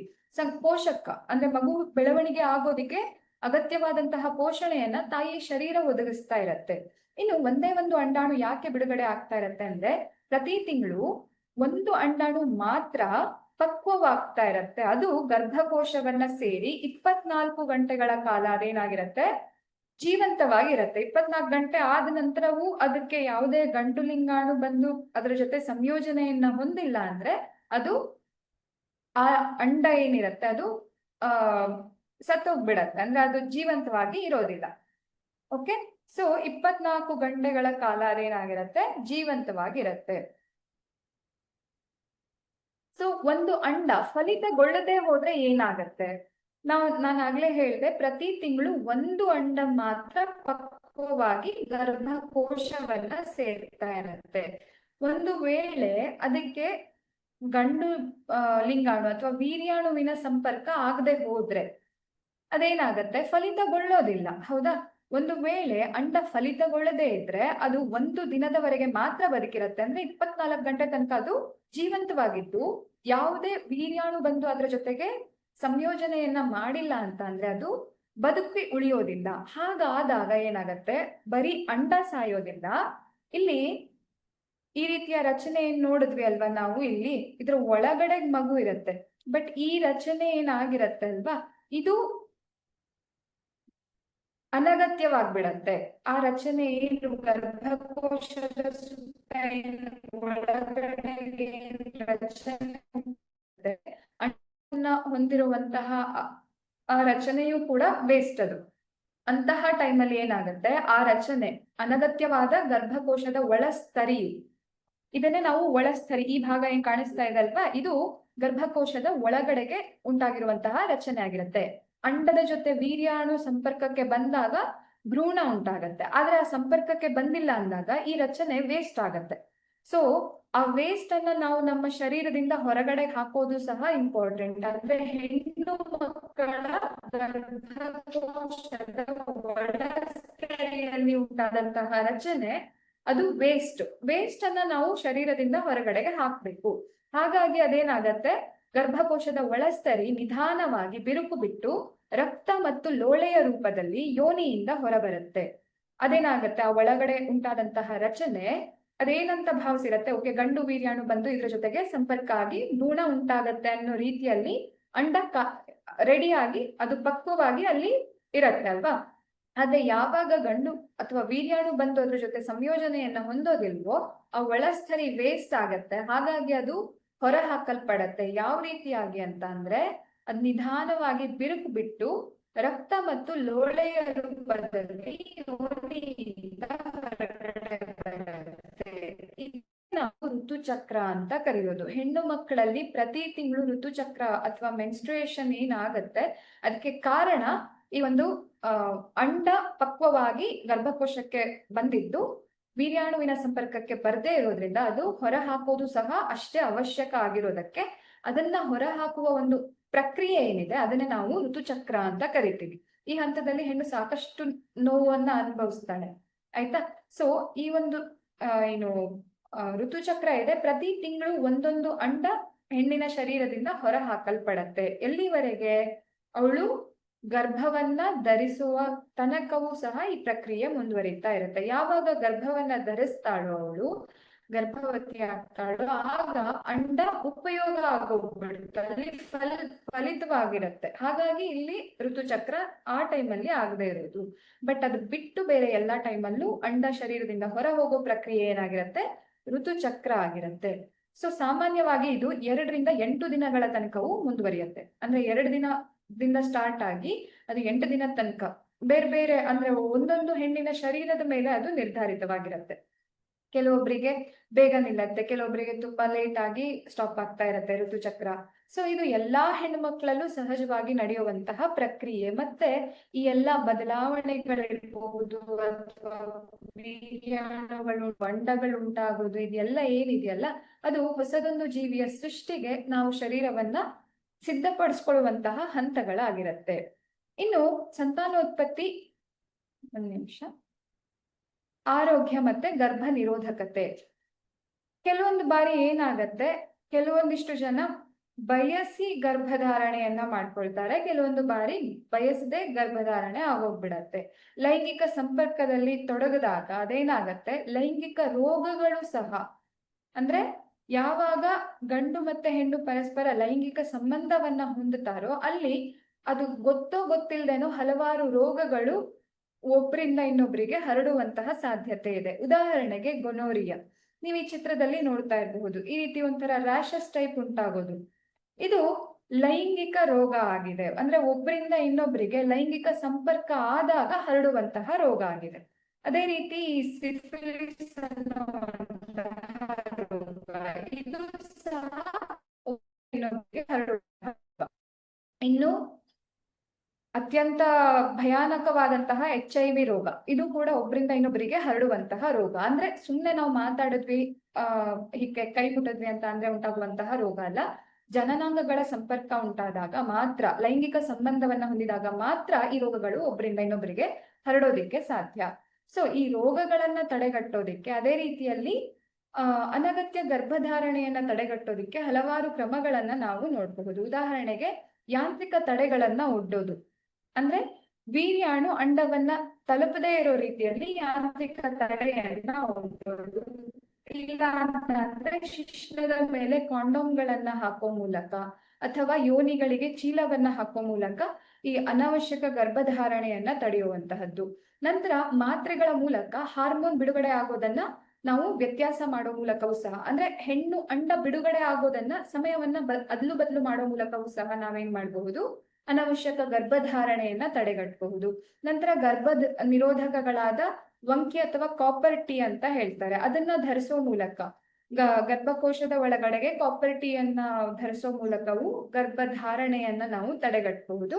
ನಂತರ ಇನ್ನೂ ಅದೆಲ್ಲ ನಾವು ಯಾವುದೇ ಒಂದು ಏನು ಪ್ರಿಕಾಷನ್ ಅನ್ನ, ಮುನ್ನೆಚ್ಚರಿಕೆ ಕ್ರಮವನ್ನ ತಗೊಳ್ಳೋದೇ ಕೆಲವೊಂದು ಬಾರಿ ಗರ್ಭಧಾರಣೆ ಆಯ್ತು ಅಂತ ಅಂದ್ರೆ ಅದನ್ನ ಅನಗತ್ಯವಾಗಿದ್ದು ಅಂತ ಅಂದ್ರೆ ಅದನ್ನ ವೈದ್ಯರ ಗಮನಕ್ಕೆ ತಗೊಂಡ್ ಬಂದು ಶಸ್ತ್ರಚಿಕಿತ್ಸೆ ಮೂಲಕನೂ ಸಹ ತೆಗೆದು ಹಾಕಬಹುದು. ಸೊ ಇವಿಷ್ಟು ಗರ್ಭಧಾರಣೆಯನ್ನ ತಡೆಗಟ್ಟೋದಿಕ್ಕೆ, ಅದೇ ರೀತಿಯಲ್ಲಿ ಈ ಸಾಂಕ್ರಾಮಿಕ ರೋಗವನ್ನ ತಡೆಗಟ್ಟೋದಿಕ್ಕೆ ಕ್ರಮಗಳಾಗಿದೆ. ಸೊ ಇವಿಷ್ಟು ಈ ಪಾಠದ ಬಗ್ಗೆ ಆಗಿತ್ತು.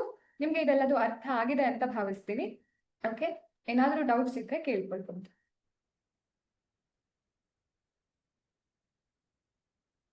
ಇನ್ನೊಂದು ಭ್ರೂಣ ಹತ್ಯೆ ಮತ್ತೆ ಲಿಂಗಾನುಪಾತ. ನಾವು ಇವಾಗ ಎಲ್ಲ ಸರ್ಕಾರದಿಂದನೂ ಹಲವಾರು ಕ್ರಮಗಳು ಬಂದಿದೆ. ಒಂದು ಹೆಣ್ಣು ಪ್ರೆಗ್ನೆಂಟ್ ಆದಾಗ ಅಲ್ಲಿ ಒಳಗಡೆ ಇರುವಂತಹ ಶಿಶು ಹೆಣ್ಣು ಶಿಶುನ ಅಥವಾ ಗಂಡು ಶಿಶುನ ಅನ್ನೋದು ಡಾಕ್ಟರ್ ಹೇಳೋದಿಲ್ಲ. ಆದ್ರೆ ಯಾಕೆ ಹೇಳೋದಿಲ್ಲ ಅಂತ ಅಂದ್ರೆ, ಹಿಂದಿನ ಕಾಲದಲ್ಲಿ ಈಗಿನ ಕಾಲದಲ್ಲೂ ಇರಬಹುದು, ಹೆಣ್ಣು ಶಿಶು ಅಂತ ಅಂದ್ರೆ ಎಷ್ಟೋ ಜನ ಅದನ್ನ ಕೊಂದು ಹಾಕ್ಬಿಡ್ತಾರೆ ಅಥವಾ ಅದು ಬೆಳೆಯೋದಿಕ್ಕೆ ಬಿಡೋದಿಲ್ಲ. ಸೊ ಇದನ್ನ ತಡೆಗಟ್ಟೋದಿಕ್ಕೋಸ್ಕರ ಭ್ರೂಣ ಹತ್ಯೆ ಮಹಾಪಾಪ, ಅಂದ್ರೆ ಶರೀರದ ಒಳಗಡೆಗೆ ಮಗು ಇದ್ದಾಗ ಅದನ್ನ ಕೊಲ್ಲೋದು ಮಹಾಪಾಪ, ಅಂದ್ರೆ ಅಬಾರ್ಷನ್ ಅಂತ ಏನ್ ಕರೀತಾರಲ್ವಾ, ಇದು ಅತ್ಯಂತ ದೊಡ್ಡ ಪಾಪ. ಒಂದು ಜೀವವನ್ನ ನಾವು ಕೊಲ್ತಾ ಇರ್ತೀವಿ. ಹಾಗಾಗಿ ಇದು ಅತ್ಯಂತ ದೊಡ್ಡ ಪಾಪ ಆಗಿರೋದಕ್ಕೆ ಯಾವುದೇ ಡಾಕ್ಟರ್ಗಳು ಡೆಲಿವರಿಗಿಂತ ಮುಂಚೆ ಯಾರು ಲಿಂಗವನ್ನ ಹೇಳೋದಿಲ್ಲ, ಅದು ಹೆಣ್ಣ ಅಥವಾ ಗಂಡು ಮಗುನ ಅನ್ನೋದನ್ನ ಹೇಳೋದಿಲ್ಲ. ಸೊ ಲಿಂಗ ನಿರ್ಧರಿಸುವಿಕೆ ಕಾನೂನಾತ್ಮಕವಾಗೂ ಈಗ ಬಳಕೆಯಲ್ಲಿ ಇಲ್ಲ.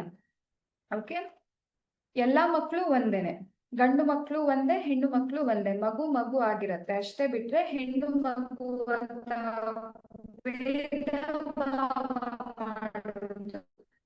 ಹಾಗಾಗಿ ಈ ಒಂದು ಲಿಂಗ ನಿರ್ಧಾರ ಅಥವಾ ಲಿಂಗದ ಬಗ್ಗೆ ಮಾಹಿತಿಯನ್ನ ಕೊಡೋದು ಕಾನೂನಾತ್ಮಕವಾಗಿ ನಿಷೇಧವಾಗಿದೆ.